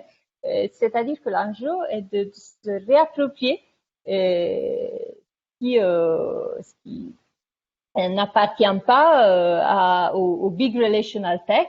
J'emprunte l'expression à Emmanuel Lazega pour dire les grandes entreprises de la technologie qui nous fournissent des services certes bien utiles, mais qui sont en passe de prendre le contrôle sur nos vies en contrôlant l'information que nous recevons, y compris dans des situations délicates comme les élections, ce que Fabien a bien rappelé, qui mettent en danger notre vie privée, encore un enjeu que Fabien a rappelé, et qui en plus, ils nous font oublier qu'il existe des réseaux de relations humaines hors de Facebook et de Twitter. Donc c'est quand même là aussi derrière une question qui pourrait paraître pédante de terminologie. Je pense qu'il y a un vrai enjeu scientifique et aussi politique quelque part derrière. Alors, je me rends quand même compte que choisir un terme alternatif n'est pas non plus évident. J'ai plutôt l'habitude de parler de médias sociaux. Après, il y a la question de savoir, et c'est aussi un point qui est rappelé dans le bouquin de Fabien, que le statut de médias de ces services-là est quand même problématique parce que légalement, ça impliquerait une responsabilité sur les contenus postés par les utilisateurs. Donc, c'est quelque chose qui leur pose problème. Alors, je ne sais pas, tout au début de l'essor de ces services, il y avait une partie de la littérature qui les appelait les Social Networking Services ou SNS. Donc, je sais pas, je me demande si c'est plutôt à cette terminologie qu'il faudrait revenir. Enfin bon, pour moi, c'est une question ouverte. C'est pas spécialement une question que je pose à Fabien, même si je serais curieuse de savoir ce qu'il en pense.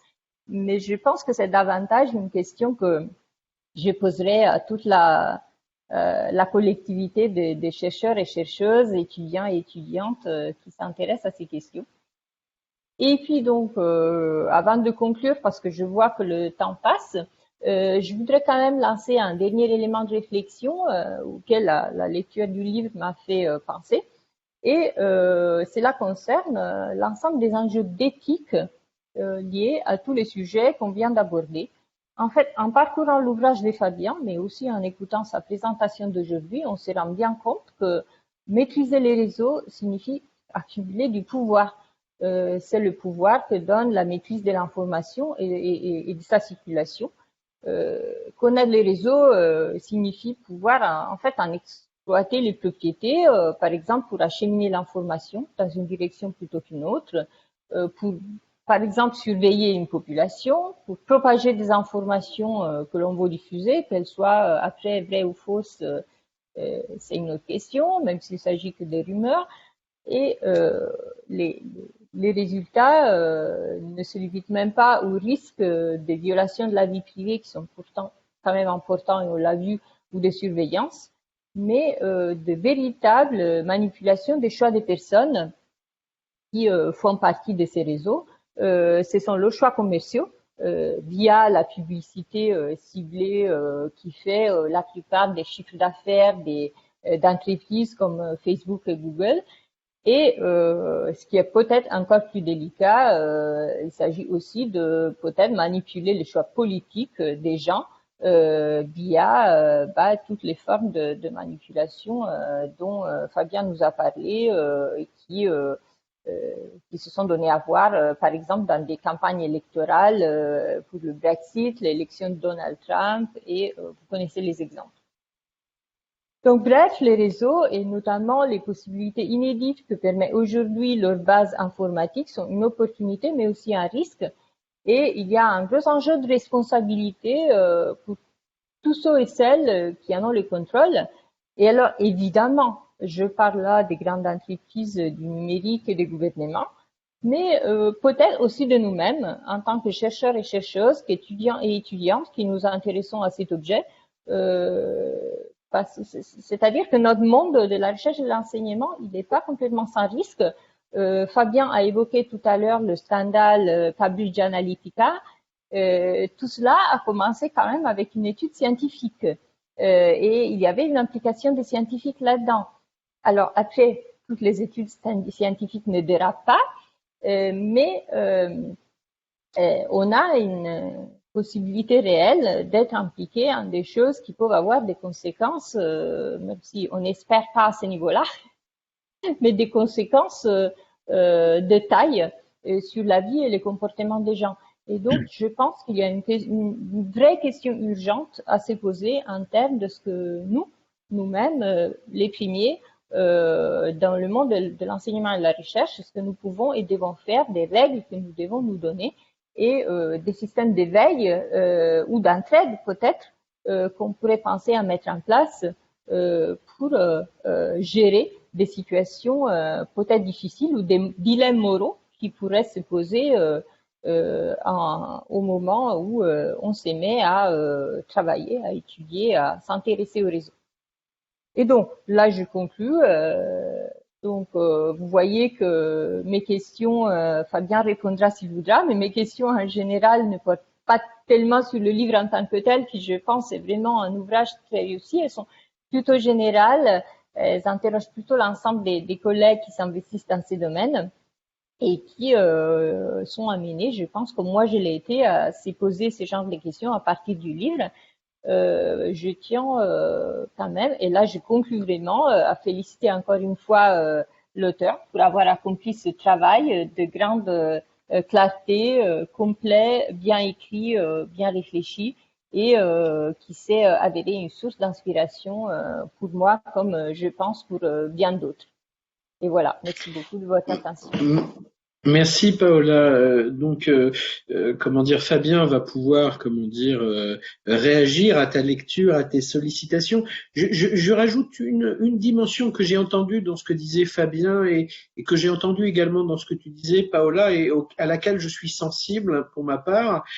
C'est la question, c'est le fait que c'est bien documenté. On est souvent dans une situation de fascination, voire de sidération face aux objets techniques qui nous laissent penser aussi que les dispositifs sociotechniques apportent du radicalement neuf, tandis que ce qu'on entend bien dans ce que vous avez dit tous les deux, c'est que aussi bien en termes de fake news, par exemple, et j'aurai peut-être une question là-dessus ensuite, mais je reviendrai par la suite, et en question de réseau, simplement, ce que tu disais, Paola, en termes de réseau, ce qui apparaît neuf a souvent une longue histoire, et finalement, ce que les sciences sociales et les sciences d'une manière générale sont appelées à faire, c'est d'interroger en quoi les dispositifs, ce que les dispositifs sociotechniques peuvent modifier réellement, dans quelle mesure ils poursuivent des dimensions qui sont déjà existantes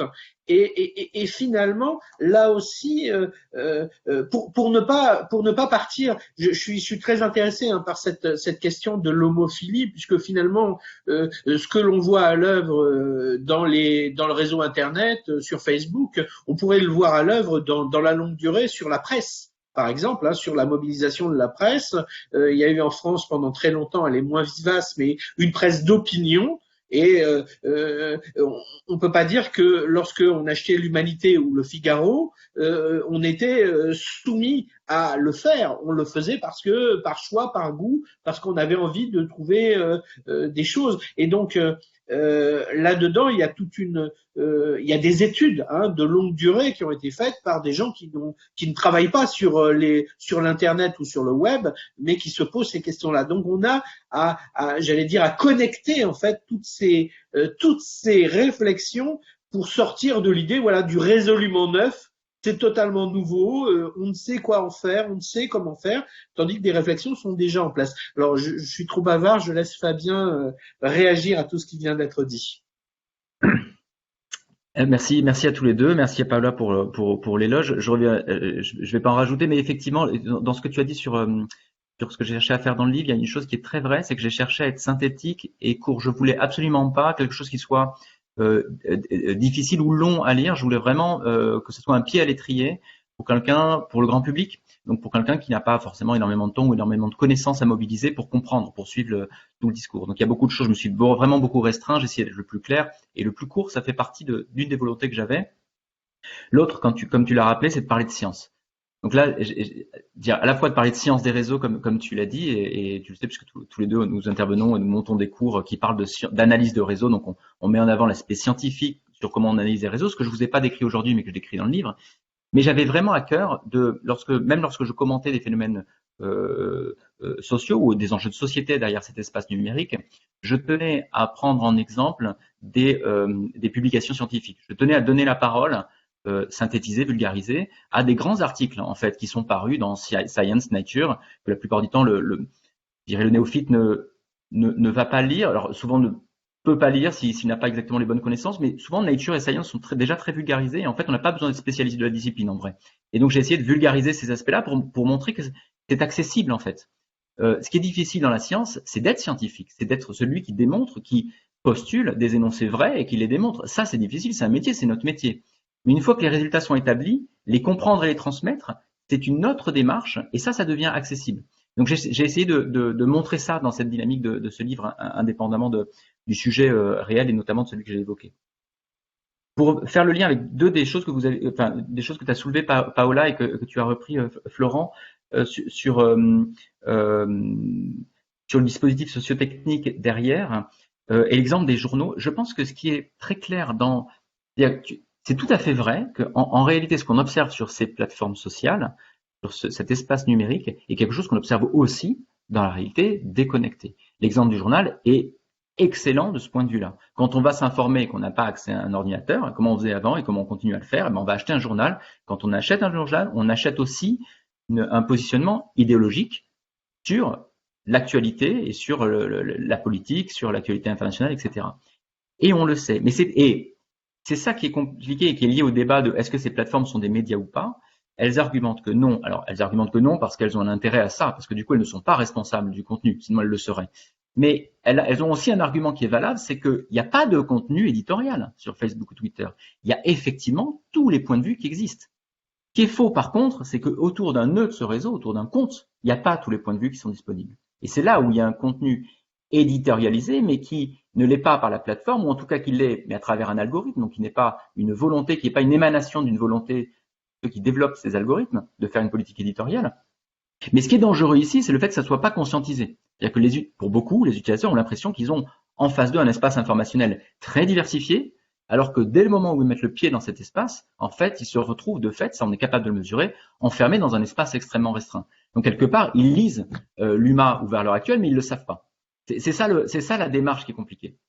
Maintenant, il faut aussi critiquer la critique qui est faite. Dans cette démarche de mise en visibilité des effets de chambres d'écho et des postulats autour des effets algorithmiques ou sociaux, dans l'existence de ces chambres d'écho, il y a de façon sous-jacente à la fois une vision très paternaliste, vous savez, du paternalisme bienveillant. Donc les gens ont mal voté, ont voté le Brexit. Alors déjà, ils ont voté le Brexit et Trump et ils ont mal voté, sous-entendu, et ils ont mal voté parce qu'ils étaient mal informés. Je crois que c'est faux. Je crois que les gens, ils savent très bien ce pourquoi ils votent, enfin pour la grande majorité. D'ailleurs, on disait ça du Brexit en 2016, lorsqu'il y a eu le nouveau référendum, ils ont revoté Brexit. Donc on voit bien que c'est plus compliqué que de dire il y a des algorithmes qui manipulent l'information, même si ça joue dedans, bien sûr. Donc il y a déjà un positionnement qui est un peu, un positionnement de paternalisme bienveillant sur le comportement des gens. Mais en plus, il y a une injonction derrière, un peu morale, qui est de dire bien s'informer, ça veut dire s'informer sur tous les points de vue. Et ça n'a rien à voir. C'est pas comme ça qu'on fonctionne. Quand on achète l'UMA, si je lis l'UMA ou Libé, j'aimerais pas qu'on me tapote sur l'épaule dans le métro en me disant je vois que Je vois que tu dis tel sujet politique internationale, mais là, tu as le point de vue de Libé et Luma. Tu devrais lire Valeurs actuelles. Tu vas voir, ça va ouvrir un horizon de réflexion. C'est pas du tout comme ça qu'on fonctionne. Donc, cette injonction morale à avoir à aller à avoir une connaissance totale, transversale sur tous les points de vue, n'est pas non plus réaliste et n'est pas forcément plus sereine que ce qu'on fait dans la vraie vie. Donc il y a aussi quelque chose à critiquer dans ces mises en visibilité. Par contre, ce qui m'embête, enfin ce que je trouve problématique, c'est qu'on n'en a pas conscience. Encore une fois, quand on achète un journal, on sait ce qu'on achète normalement. En tout cas, on s'en rend compte vite. Quand on va sur Facebook, a priori, on ne sait pas. Si on n'est pas éduqué pour comprendre qu'il y a ces phénomènes-là, on ne sait pas. Et donc, on peut effectivement avoir l'impression qu'on a tout vu, alors qu'en fait, on a vu une toute petite partie. Donc c'est là que joue, puisque tu posais la question, Florent, de qu'est-ce qui est nouveau. C'est une excellente question de savoir qu'est-ce qui est nouveau. Même les fake news, les fake news, elles existent. J'avais vu un exposé d'un historien qui montrait comment sous Louis XIV déjà, il y avait des fake news qui se propageaient sous le manteau. Donc les fake news, notamment dans des contextes politiques, ça existe depuis très très très longtemps. Donc il faut se poser la question de qu'est-ce qui est nouveau ici. Ce qui est nouveau ici, il y a ce qu'on vient de dire là, je pense, et puis il y a la rapidité.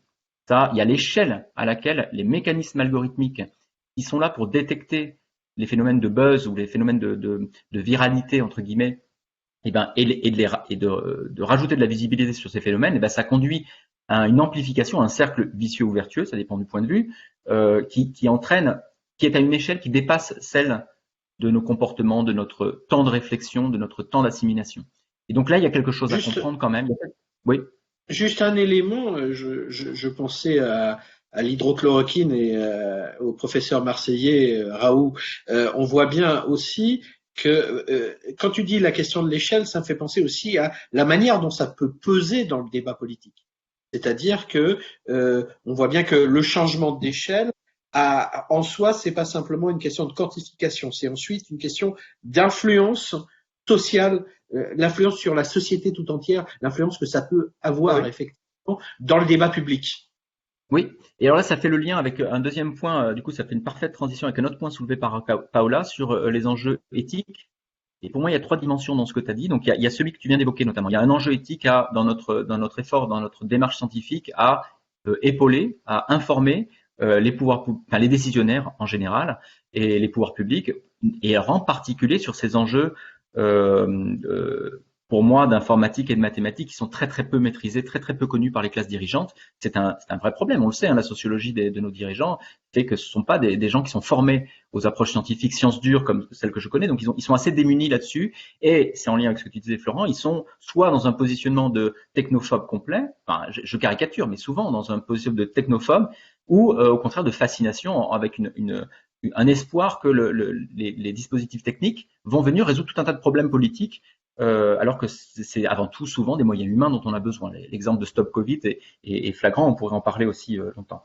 Sur les aspects éthiques, ça me fait penser, tu as raison, il y a quand même souvent des dilemmes moraux, notamment dans l'étude de ces objets-là. J'ai en tête quand même une doctorante qui commençait une thèse et qui exposait des sujets. Donc j'étais impliqué pas dans l'encadrement, mais c'était une journée de doctorants qui présentait des sujets. Et alors elle avait comme sujet le fait de regarder comment les plateformes en ligne traitaient les contenus qui étaient déclarés comme problématiques, typiquement discours de haine, appel à la violence.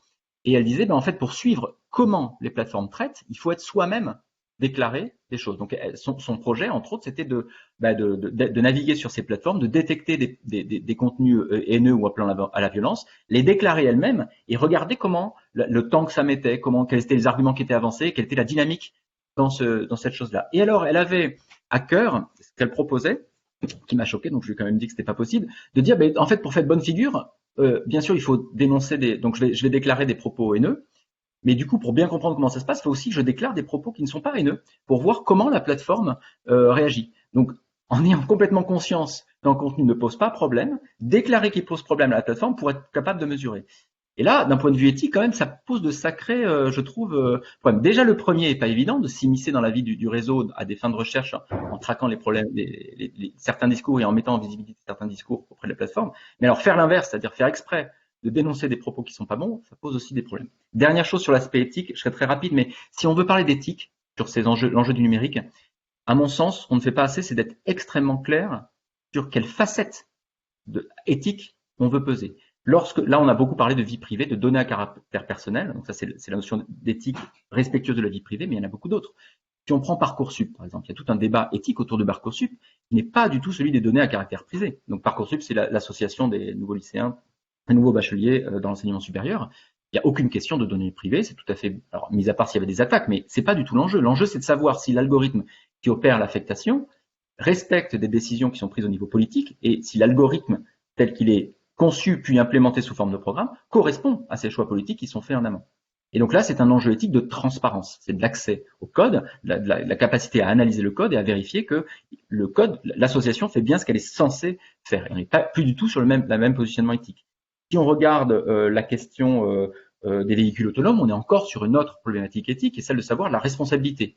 Si on laisse des véhicules, des objets se diriger tout seuls et qu'il y a des accidents, et il va rien y avoir, qui est responsable? Est-ce que c'est le concepteur du logiciel? Est-ce que c'est celui qui développe la voiture? Est-ce que c'est celui qui était quand même au volant, qui n'était pas assez attentif pour reprendre la main sur le contrôle du véhicule, etc. Donc à mon sens, quand on va parler d'éthique sur ces enjeux, il faut être extrêmement clair sur la définition de ce qu'on appelle éthique et qui peuvent changer totalement de facette. J'ai traité plusieurs points. Je me demande s'il ne faut pas laisser la parole aussi aux intervenants, enfin, aux gens qui sont dans la salle virtuelle. On va le faire. Alors, on avait une question. Donc, dans quelle mesure l'article de Bakshi, Messing et Adamic est ancré dans le débat scientifique des SNA et des études des SNS de la moitié des années 2010? Comme la recherche s'est ensuite concentrée sur le rôle que les usagers jouent dans l'entraînement des algorithmes. J'ai pas la fin de la question, malheureusement. Alors, c'est un article quand même très très connu, notamment parce qu'il a été publié dans une revue prestigieuse, mais donc il y a eu un très très fort écho. Il est extrêmement utilisé, il est extrêmement connu et surtout il est pris justement, il va un petit peu à l'encontre de ce que les études font principalement, c'est-à-dire mettre en évidence les phénomènes de chambre d'écho en tentant d'appliquer. Donc là, c'est un excellent article qui montre comment on peut aussi démontrer que avant tout, ce sont des mécanismes humains qui sont responsables des chambres d'écho à travers tout ce qu'on a dit tout à l'heure, les phénomènes d'homophilie qui sont réels en ligne comme ils sont réels hors ligne. Ceci dit, il y a quand même un élément méthodologique qui est pas parfait, c'est qu'ils appliquent l'algorithme filtrant, l'algorithme du newsfeed, après avoir fait la première phase qui éjecte énormément de contenu contraire. Donc, pour être tout à fait convaincant pour moi, il aurait fallu qu'il soit capable d'opérer l'autre sens. Que fait le filtre? Parce que ils disent, lorsqu'on arrive sur la plateforme, si on oublie tout, si on regarde l'espace informationnel dans son ensemble, on a à peu près 50% de contenu contraire. Et ils disent, si jamais on opère le filtre des contacts, alors on passe de 50 à 25. Et puis après, si on opère le filtre algorithmique, on passe de 25 à 23, et donc c'est très peu. De passer de 50 à 25, c'est beaucoup plus fort que 25 à 23. Mais j'aimerais bien savoir qu'est-ce qui se passe si, avec le filtre algorithmique entraîné, on donne les 50% de contenu contraire au filtre. Est-ce que quand même, à lui tout seul, déjà, il n'opère pas cette sélection des 25 points qu'on est en train de perdre? Donc, ils opèrent le filtre à partir du moment où il y a déjà énormément de contenu contraire qui est enlevé. Donc, évidemment, le filtre n'a plus grand-chose non plus. Le filtre algorithmique n'a plus grand-chose à épurer. Donc, pour moi, il manque quand même des éléments pour contredire et asseoir un peu plus fortement la conclusion qui, elle, est très forte, qui est de dire que l'effet algorithmique est faible. Il est faible une fois qu'on a déjà enlevé du contenu. Ça, c'est vrai, c'est ce qu'il montre. Mais est-ce qu'il est faible dans sa totalité? C'est pas clair. Et donc ça participe de cette question de l'entraînement de cet algorithme par les humains. C'est-à-dire qu'il faut bien voir que l'algorithme, il est conçu pour détecter nos goûts, nos préférences, et surtout, enfin, c'est même pas tellement ça. Il est conçu pour détecter nos régularités. Hein, donc ça, c'est la grande phrase que Mark Zuckerberg, il a fait plein de phrases, plein de sorties un peu tonitruantes. Il en fait moins maintenant qu'il a des visées un peu politiques. Je trouve qu'il s'est un petit peu assagi. Mais il y a quelques années, il déclarait de façon caricaturale ce qui intéresse les utilisateurs. Comment il avait formulé ça? Ah oui, un écureuil dans votre jardin vous intéresse beaucoup plus qu'un enfant qui meurt au fin fond de l'Afrique. Et c'est pas une déclaration d'intérêt, un postulat d'intérêt personnel, c'est ce que j'observe sur la plateforme. C'est-à-dire que vous avez beau, et ça va en contrario de tous les indicateurs qu'on utilisait jusqu'à présent, qui étaient les likes, vous voyez, quand vous déclarez un like, vous proclamez votre centre d'intérêt. Mais les plateformes ont compris depuis longtemps qu'en fait, ça, c'était très trompeur. Et c'est important pour elles de comprendre que c'est trompeur, parce qu'elles se basent sur tout un tas de signaux pour essayer de comprendre ce que veulent les internautes. Donc, si vous la trompez la plateforme, eh ben, elle perd de l'argent parce qu'elle vend moins bien son encart publicitaire. Ça, c'est lié à une expérience qu'on m'avait racontée. Je crois que c'est Dominique Cardon qui m'avait raconté ça. Si vous allez dans la rue, vous faites un sondage pour demander qu'est-ce que les gens regardent à la télé le soir, vous avez 15% de gens qui déclarent regarder Arte. Vous faites en parallèle des études médiamétrie, vous avez 0,3%. Pourquoi? Parce que dire qu'on regarde Arte publiquement, socialement, ça fait bien. Et en fait, c'est en décalage vis-à-vis du comportement réel. C'est pareil sur les plateformes. Quand vous dites que vous likez, pour reprendre l'exemple de Zuckerberg, une grande cause humanitaire, ça veut pas du tout dire que vous allez passer du temps à vous informer sur cette grande cause humanitaire. Peut-être que vous likez pour afficher sur votre profil que vous aimez les grandes causes humanitaires, parce que ça fait toujours bien de dire ça. Mais en fait, vous allez cliquer sur des vidéos de chatons qui tombent d'armoire et des vidéos d'écureuils dans le jardin. Et c'est ça que proclame Zuckerberg, c'est qu'il veut concevoir des algorithmes qui vont au plus près comprendre quel est le comportement des utilisateurs. Donc, le grand argument de Zuckerberg, c'est de dire, si notre algorithme il est conçu pour détecter des irrégularités. Si votre régularité, c'est de lire toujours ce même type de contenu, notre algorithme va vous proposer ce type de contenu. Autrement dit, si vous voulez de la diversité, eh bien, montrez dans votre comportement sur la plateforme que vous lisez du contenu diversifié, et en retour, notre algorithme va le détecter parce que c'est son intérêt, et va ensuite vous offrir dans votre newsfeed du contenu très diversifié. Et donc, il renvoie la faute de l'existence de ces chambres d'écho au comportement des utilisateurs. C'est un petit peu trop simple de se dédouaner comme ça, mais il y a une part de vrai dans ce qui est dit, à mon sens. Question de Louis David. Est-ce qu'il existe des collaborations entre des informaticiens et des sociologues pour définir les caractéristiques sociologiques des utilisateurs à la lumière des informations dont nous disposons à leur égard, par exemple Facebook? En cela, ces dernières ne nous permettent pas de reconstituer systématiquement les informations socio-démographiques sur lesquelles l'analyse sociologique se base. Pas bien. C'est tout à fait vrai. Alors, oui, il existe des collaborations entre informaticiens et sociologues. Moi, j'en fais partie, justement. Alors d'abord, moi, je suis un informaticien dans un laboratoire de SHS pour faire l'âge, parce qu'il n'y a pas que des sociologues, il y a aussi des juristes, des historiens, et on collabore. Je ferai référence peut-être à un projet récent qui était que peut-être certains d'entre vous ont connu, qui s'appelait Algopol, puis qui s'est appelé Algodiv, enfin qui a été la poursuite d'un Algodiv. Je faisais partie d'Algodiv et on travaillait avec des sociologues, donc informaticiens, nous travaillions avec des sociologues, notamment des gens du Media Lab, donc Dominique Cardon, Camille Roth, David Chevalarias, des gens comme ça. Mais il est vrai que il faut bien comprendre la démarche des informaticiens standards. Nous, on aime ce qui est grand, on aime ce qui est massif, parce que une partie de ce que l'on fait, de ce qu'on propose, c'est de traiter automatiquement des grands jeux de données.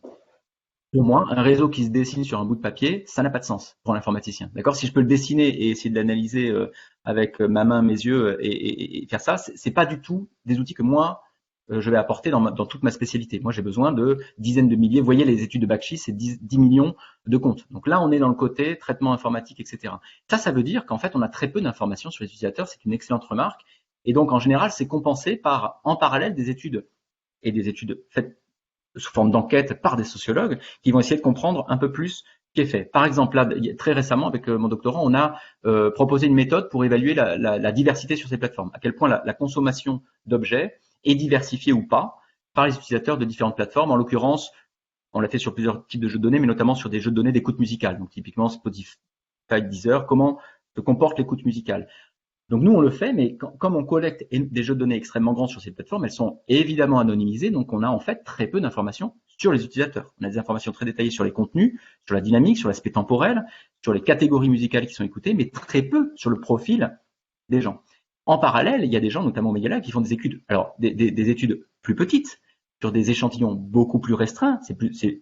On passe là à quelques centaines d'utilisateurs, mais avec des informations extrêmement précises, sociodémographiques notamment, et d'autres, à travers des enquêtes, donc assez fines, des enquêtes quali, notamment, et on essaye de faire parler ces deux approches-là. Mais il faut bien voir que méthodologiquement, on est dans des choses très différentes. Un informaticien, lui, va chercher à formaliser tout ça et avoir une approche méthodique et systématique de traitement des données, alors qu'une approche sociologique, et je caricature bien sûr, sûrement, vous rectifierez, moi je suis pas sociologue, mais ce que je vois de la sociologie, c'est entre autres de faire des études extrêmement fines sur les personnes qui sont interrogées, pour comprendre au plus proche de qui sont les personnes, quels sont leurs parcours, quels sont leurs goûts, quelles sont leurs motivations, et ça c'est des choses que nous, on n'aborde pas. Donc oui, donc la réponse est mitigée. Oui, il y a des collaborations. Là, je cite les miennes, mais il y en a d'autres entre informaticiens et sociologues.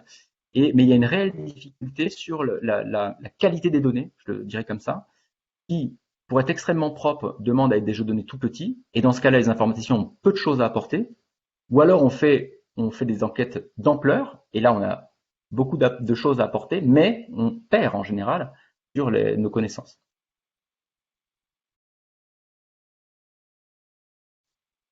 Oui, Fabien, du coup, je te posais une question parce que donc j'assistais à un séminaire sur les fake news, sur le HESS, sur les questions de la micro-influence. Et donc mercredi, il y a 10 jours, il y avait justement quelque chose sur les fake news, le faux, le falsifié. Et ils ont notamment parlé du livre donc que je mentionne dans ma question, un livre donc d'Axel Bruns qui pose la question, donc il dit Debunking the Myth.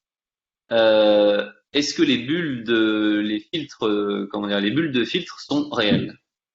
Donc visiblement, en disant, on a beaucoup dit, alors sur le lien que j'ai mis, et c'est à présent de son livre, il dit voilà, même Barack Obama en a parlé, mais il est peut-être temps de montrer que finalement c'est peut-être pas des concepts si opérants, et notamment ce que montrait la personne qui intervenait au séminaire, c'était, pour revenir sur tes questions de chiffres, c'est qu'elle dit voilà, si on prend les fake news et les pages qui disent du faux, ça représente en fait une goutte d'eau, justement, par rapport à l'océan d'informations qui sont échangées, partagées, etc. Donc finalement, on dit les chambres d'écho, les bulles filtrantes, etc. Mais finalement, c'est 0,5% ou même beaucoup moins sur l'ensemble de ce qui est produit et sur l'ensemble de ce qui est partagé, notamment par exemple sur un réseau comme Facebook ou Twitter. Donc bon, mais ils en ont un peu parlé, mais voilà. Donc c'est pour savoir un peu ton avis et que tu me dises voilà ce que toi t'en penses. Il y a deux choses, il y a deux aspects. Il y a la question, est-ce que les bulles de filtre sont réelles? Je crois qu'elles sont réelles. Je pense qu'on a quand même des éléments pour dire qu'elles sont réelles, ne serait-ce que par les gens qui gèrent ces plateformes eux-mêmes, puisque quand ils disent nos algorithmes sont conçus pour détecter vos régularités et du coup ensuite on vous propose du contenu qui correspond à ça, tu es en train de déclarer que tu participes dans ce phénomène d'enfermement.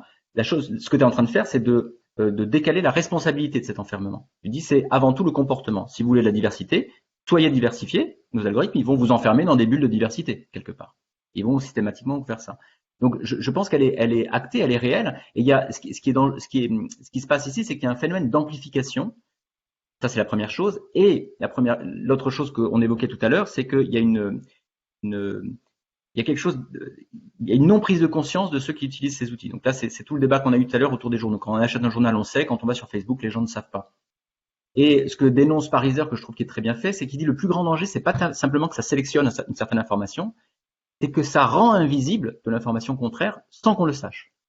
Si à la limite l'utilisateur savait qu'il y avait tel point de vue différent qu'on ne lui propose pas mais qui existait, ce serait déjà un pas dans un outil qui aide à s'informer. Donc bien sûr, l'utilisateur va continuer à cliquer, mais au moins il a conscience quelque part qu'il est en train d'acheter un journal avec une politique éditoriale. Ça rend visible cette notion de politique éditoriale qu'il n'y a pas pour l'instant. Donc je crois que la question des bulles de filtre, elles existent. Après de savoir est-ce qu'elle est prépondérante dans l'existence des chambres d'héros, ça il y a un vrai débat et j'aurais tendance à penser effectivement que non. Avant tout, c'est le comportement des utilisateurs, la méconnaissance de cet espace informationnel qui fait qu'on s'enferme là-dedans. Bon, d'ailleurs assez volontairement. La deuxième chose, c'est sur les fake news. Alors là, on a quand même. Alors il y a deux choses et d'ailleurs, dans le livre aussi, je montre les deux aspects. Les fake news sont quand même présents de façon non négligeable. Là-dessus, on a tout un tas d'études. Alors, les études qui montrent ça, qui chiffrent ça, c'est on se met sur une plateforme pendant un temps de collecte de données. Donc là, on aspire tout. Typiquement, c'est des énormes études de collecte de données. Et ensuite, on a une manière systématique de taguer une information qui existe pour savoir si elle est plutôt du côté des fake news ou plutôt du côté ou pas des fake news. Et effectivement, les chiffres sont petits, mais absolument pas négligeables. C'est plusieurs pourcents, c'est plusieurs dizaines de pourcents de l'information qui est échangée, qui est de type fake news et qui est propagée de type fake news. Alors 10%, on peut dire que c'est beaucoup, mais c'est pas beaucoup, mais c'est quand même beaucoup. Les études montrent surtout qu'elles sont extrêmement efficaces dans la propagation. Donc elles se propagent, elles touchent en moyenne 6 fois plus de comptes que toute autre information qui se propage sur le réseau. Et ce que j'évoquais tout à l'heure, c'est que ce qui est très frustrant, c'est que, en particulier, que les informations qui ensuite sont des informations vérifiées déconstruisent les mythes de ces fake news, elles n'arrivent pas à se propager, alors qu'a priori, elles concernent le même auditoire, puisque c'est la même question et c'est des éléments factuels sur des questions d'intérêt. Mais en fait, l'attrait souvent du scandale qui habille des photomontages qui habillent les fake news fait qu'elles se propagent beaucoup plus vite, elles touchent beaucoup plus de comptes. Donc il y a la rapidité, il y a la profondeur dans le réseau. Ça, c'est indiscutable. Par contre, pour relativiser ça, et pour expliquer un tout petit peu méthodologiquement comment ils font, on va sur cette plateforme, on prend une fake news, on prend la racine de cette fake news, et puis on regarde comment elle se propage dans le réseau. Et puis on compte le temps mis, on compte la profondeur, on compte le nombre de comptes qui ont retweeté typiquement cette chose-là. Et puis on passe à la fake news d'après, et puis on refait ça. Et à chaque fois, on a énormément de gens. Mais il y a une autre étude, notamment française, qui a été conduite par David Chavalarias et d'autres, Noé Gaumont et tous les auteurs, avec autour du politoscope, donc qui a opéré une mesure de la sphère Twitter et des médias pendant la dernière élection présidentielle, pour tout un tas de choses, mais qui a aussi, entre autres, pu détecter les fake news là-dedans. Et ce qu'ils ont montré, ils retrouvent exactement les mêmes chiffres avec ce genre de méthodologie. Donc effectivement, les fake news vont plus vite, plus loin, touchent plus de monde. Mais quand on les agrège, c'est-à-dire que là, on les regardait séparément, mais quand on les regarde ensemble, c'est, je sais pas, c'est 1000 comptes qui sont touchés par la première fake news. En fait, c'est les mêmes comptes qui sont touchés par la seconde, qui sont touchés par la troisième, par la quatrième. Il y a une sous-communauté, en fait, qui est permissible, perméable à ces fake news, et c'est toujours les mêmes. Et en fait, finalement, le poids de ces fake news se concentre sur toujours les mêmes communautés. Et en particulier des communautés qui ont un intérêt aussi dans la propagation de ces fake news. Et donc, on peut effectivement se poser la question de est-ce que leur impact dans la vie démocratique est si fort que ça? Et là, au regard de ce genre d'études et de ce que je disais tout à l'heure, c'est-à-dire de cette injonction morale et déresponsabilisante, qui est à dire que les algorithmes, les fake news font que les gens votent mal, on passe à côté de quelque chose. On passe à côté de mécanismes sociaux qui sont plus importants, sur lesquels l'informatique n'a pas grand-chose à dire d'ailleurs, mais plutôt les SHS. Et il y aurait une erreur à considérer que simplement en mesurant la perméabilité dans les réseaux des fake news, on a compris comment se passaient les votes récents. Donc là, il y a beaucoup plus à faire, et notamment construire des méthodologies qui permettraient d'évaluer beaucoup plus précisément l'existence des fake news avec l'impact qu'ils ont. Je ne sais pas comment faire. Ça, ce serait très intéressant. Alors justement, je rebondis juste sur ce que tu viens de dire. Donc oui, c'était plutôt la fin de ce que tu as dit que disait cette intervenante à l'EHESS, c'est-à-dire en fait ça concerne une population très faible et qu'en fait il y a la grande majorité des gens, et moi si je prends mes fils d'actualité, ne voient jamais passer de fake news. Parce que justement, ou très rarement, parce qu'en fait moi-même, par ce qu'on me propose, etc., je suis rarement là-dedans. Donc comme tu dis, les 1000 premiers comptes, etc. Et elle disait aussi quelque chose d'intéressant, notamment sur l'impact, c'était il y a aussi des gens qui vont partager ça pour la blague, c'est-à-dire comme on partageait des trucs du Gorafi en disant c'est drôle, voilà, je partage ça sur mon compte Facebook parce que ça va faire marrer mes potes. Et fondamentalement, on peut tous l'avoir fait, mais pour la machine, ça diffuse la fausse nouvelle. Mais en fait, l'impact est très faible, c'est-à-dire que ça ne va pas faire changer d'avis les gens puisqu'on est ici dans le registre de la blague entre amis, etc. Et que donc, c'est pour ça que par rapport à ce que tu disais, et finalement elle dit un peu la même chose, faut peut-être, et probablement que le livre veut aussi prouver ça, que c'est peut-être beaucoup de dire que les fausses nouvelles font basculer des élections entières, quoi. En tout cas, on peut poser la question de l'impact. J'interviens juste dans votre échange, juste sur un point, c'est sur la question, puisque tu viens de le reprendre, Robin, pardon, et tu l'avais dit, Fabien, à travers le vote mal. L'enjeu, c'est pas seulement le moment du vote, parce que on voit bien que ça pèse plus largement, de manière beaucoup plus diffuse, à la fois sur le débat et éventuellement sur le débat public, et éventuellement les décisions prises. Hein. C'est la manière dont tout un bruit. Donc la question n'est pas seulement le moment où on va être amené à voter, mais la manière dont on construit plus globalement nos opinions sur différents sujets qui peuvent orienter les décisions publiques fonction de ce qui semble attendu par la population. Et puis ça pèse aussi sur les sphères plus traditionnelles médiatiques. Dire quelque chose qui fait le buzz sur une plateforme sociale, ça vient de temps en temps s'inviter dans des moments, dans des espaces publics différents qui sont d'habitude plus hermétiques vis-à-vis de ce genre de manipulation de l'information, pour le reprendre. L'exemple flagrant, je trouve, c'est la grosse fake news qui avait eu lieu qui était apparu au moment du débat présidentiel d'entre-deux tours entre Marine Le Pen et Emmanuel Macron, qui en filigrane a utilisé une fake news qui disait qu'Emmanuel Macron avait un compte caché aux Bahamas. C'était une fake news qui était apparue sur le réseau 4chan 4 heures avant. Donc là, on voit aussi la rapidité. Il y a quelque chose qui est fabriqué. D'ailleurs, on a retrouvé la trace de fil de discussion qui explique comment rendre visible très vite cette chose qui explicitement est construite, hein, qui est assez grossière. Hein, il y a un chèque signé d'Emmanuel Macron, ça ressemble pas du tout à son écriture. C'est les îles Caïmans, elle parle des îles du Bahamas. Enfin, on sent bien que c'est un flou complet, que c'est un gros photomontage. Et pourtant, 4 heures plus tard, ça s'invite dans le débat d'entre-deux tours suivi par plusieurs millions de téléspectateurs qui manifestement regardent ce débat télévisé en vue de voter dans quelques jours. Donc c'est pas anodin quand même. Ça c'est pas anodin. C'est un poids. À quel point ça influence les gens, c'est dur à mesurer. Je sais pas comment le faire et je sais pas comment on pourrait faire et où est-ce qu'on en est de l'état des connaissances. Là-dessus, je suis tout à fait d'accord. Mais on peut pas juste évacuer en disant c'est toujours les mêmes comptes, par exemple. C'est pas si simple que ça. Il y a une. Ouais, non, en fait, elle l'évacue pas, mais je pense qu'elle cherchait à modérer, si tu veux, en disant, finalement, on réfléchit peut-être pas au bon problème, c'est-à-dire que la question, c'est peut-être pas tant de savoir si ça modifie les choses, mais d'essayer, enfin, disons, si vraiment les gens, comme tu le disais, est-ce qu'ils ont vraiment voté Brexit ou Trump à cause de Facebook? Est-ce que c'est vraiment ça la question, ou est-ce que c'est une question plus générale sur comment ça pèse, comme le dit Florent, sur par exemple le débat public? Et c'est vrai que elle soulignait aussi cette question fondamentale de la visibilité, c'est-à-dire qu'en fait souvent ça part de comptes qui ne le sont pas, et en fait à partir du moment où le buzz monte, ça finit par arriver sur des comptes qui sont très visibles. Et c'est quand ça arrive sur Le Monde, etc., que là en fait ça explose, parce que, par exemple, le compte, je sais pas, Égalité et Réconciliation d'Alain Soral, qui fait beaucoup de fake news, c'est 20 000 personnes. Par contre, Le Monde, c'est 5 millions. Donc, à partir du moment où ça remonte, là, ça prend une ampleur énorme. Tout à fait. D'ailleurs, on comprend assez bien. On connaît les mécanismes maintenant. J'ai une question complémentaire un peu de ce débat, mais tu l'as évoqué à un moment par une incise. Et alors, je vais dire quelque chose d'un peu naïf, mais j'ai failli tomber un petit peu de ma chaise quand tu as dit c'est pas illégal. Donc tu citais deux cas très précis, etc. Et tu dis c'est pas illégal car c'est permis par Facebook. Et là, tout d'un coup, tu as dit ça. Tu as dit c'est pas illégal. D'ailleurs, c'est permis par Facebook. Alors évidemment, tu prenais un raccourci, j'entends bien, mais au fond, dans ma question, c'est une manière d'introduire la question du droit dans tout ça, la question de la régulation par le droit et toutes ces problématiques que tu n'as pas eu l'occasion d'évoquer. Bon, je sais que c'est un sujet sans doute vaste, il nous reste 5-10 minutes, mais bon, voilà. Peut-être tu peux en dire quelques mots. Oui, alors tout à fait. Donc j'insiste dans le livre sur le fait que c'est un des moyens de se protéger de toutes les dérives. Justement, il faut préciser ce que l'on peut ou ne peut pas faire.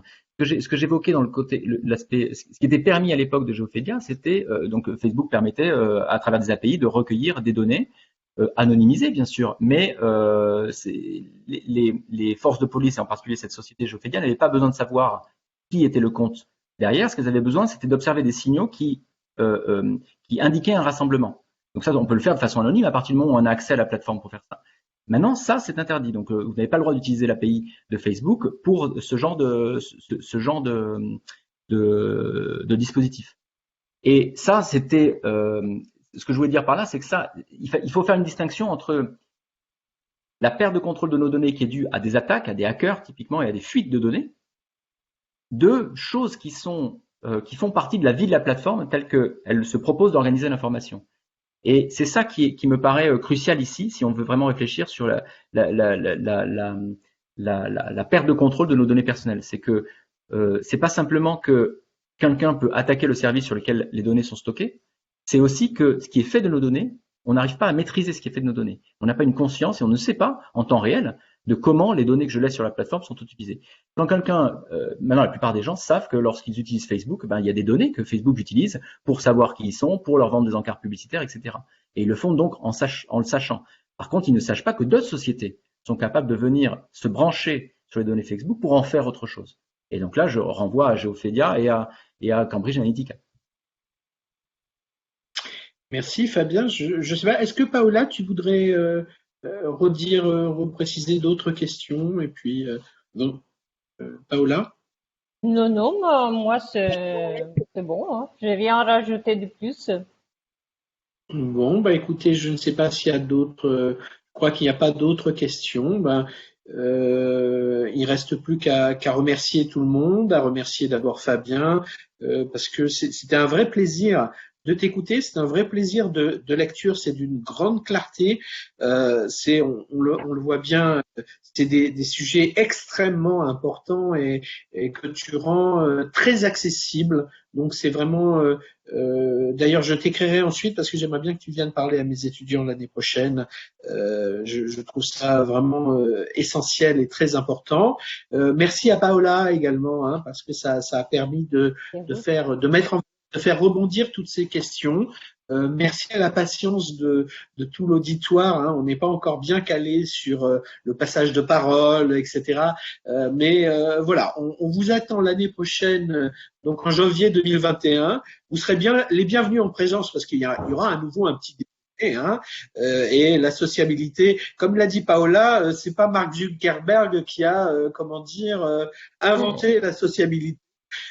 Donc nous continuerons la sociabilité, mais nous continuerons également ce dispositif en visio et ensuite, disons, avec mise en disposition de la vidéo. Et si Madame Assé est toujours présente, Antonio, la vidéo des derniers petits déjeuners d'Urkheim vont être disponibles dans les jours qui viennent. Voilà, bah écoutez, je vous remercie tous. Je pense et merci à Eric Valdener qui est présent à la réalisation également. Merci à la MSH et merci à Nathalie Barneau. Je ne sais pas si elle a pu rester, qui programme ces petits déjeuners avec moi. Donc je vous remercie tous et je vous dis à janvier 2021. Portez-vous bien en attendant. À bientôt. Merci, au revoir. Au revoir.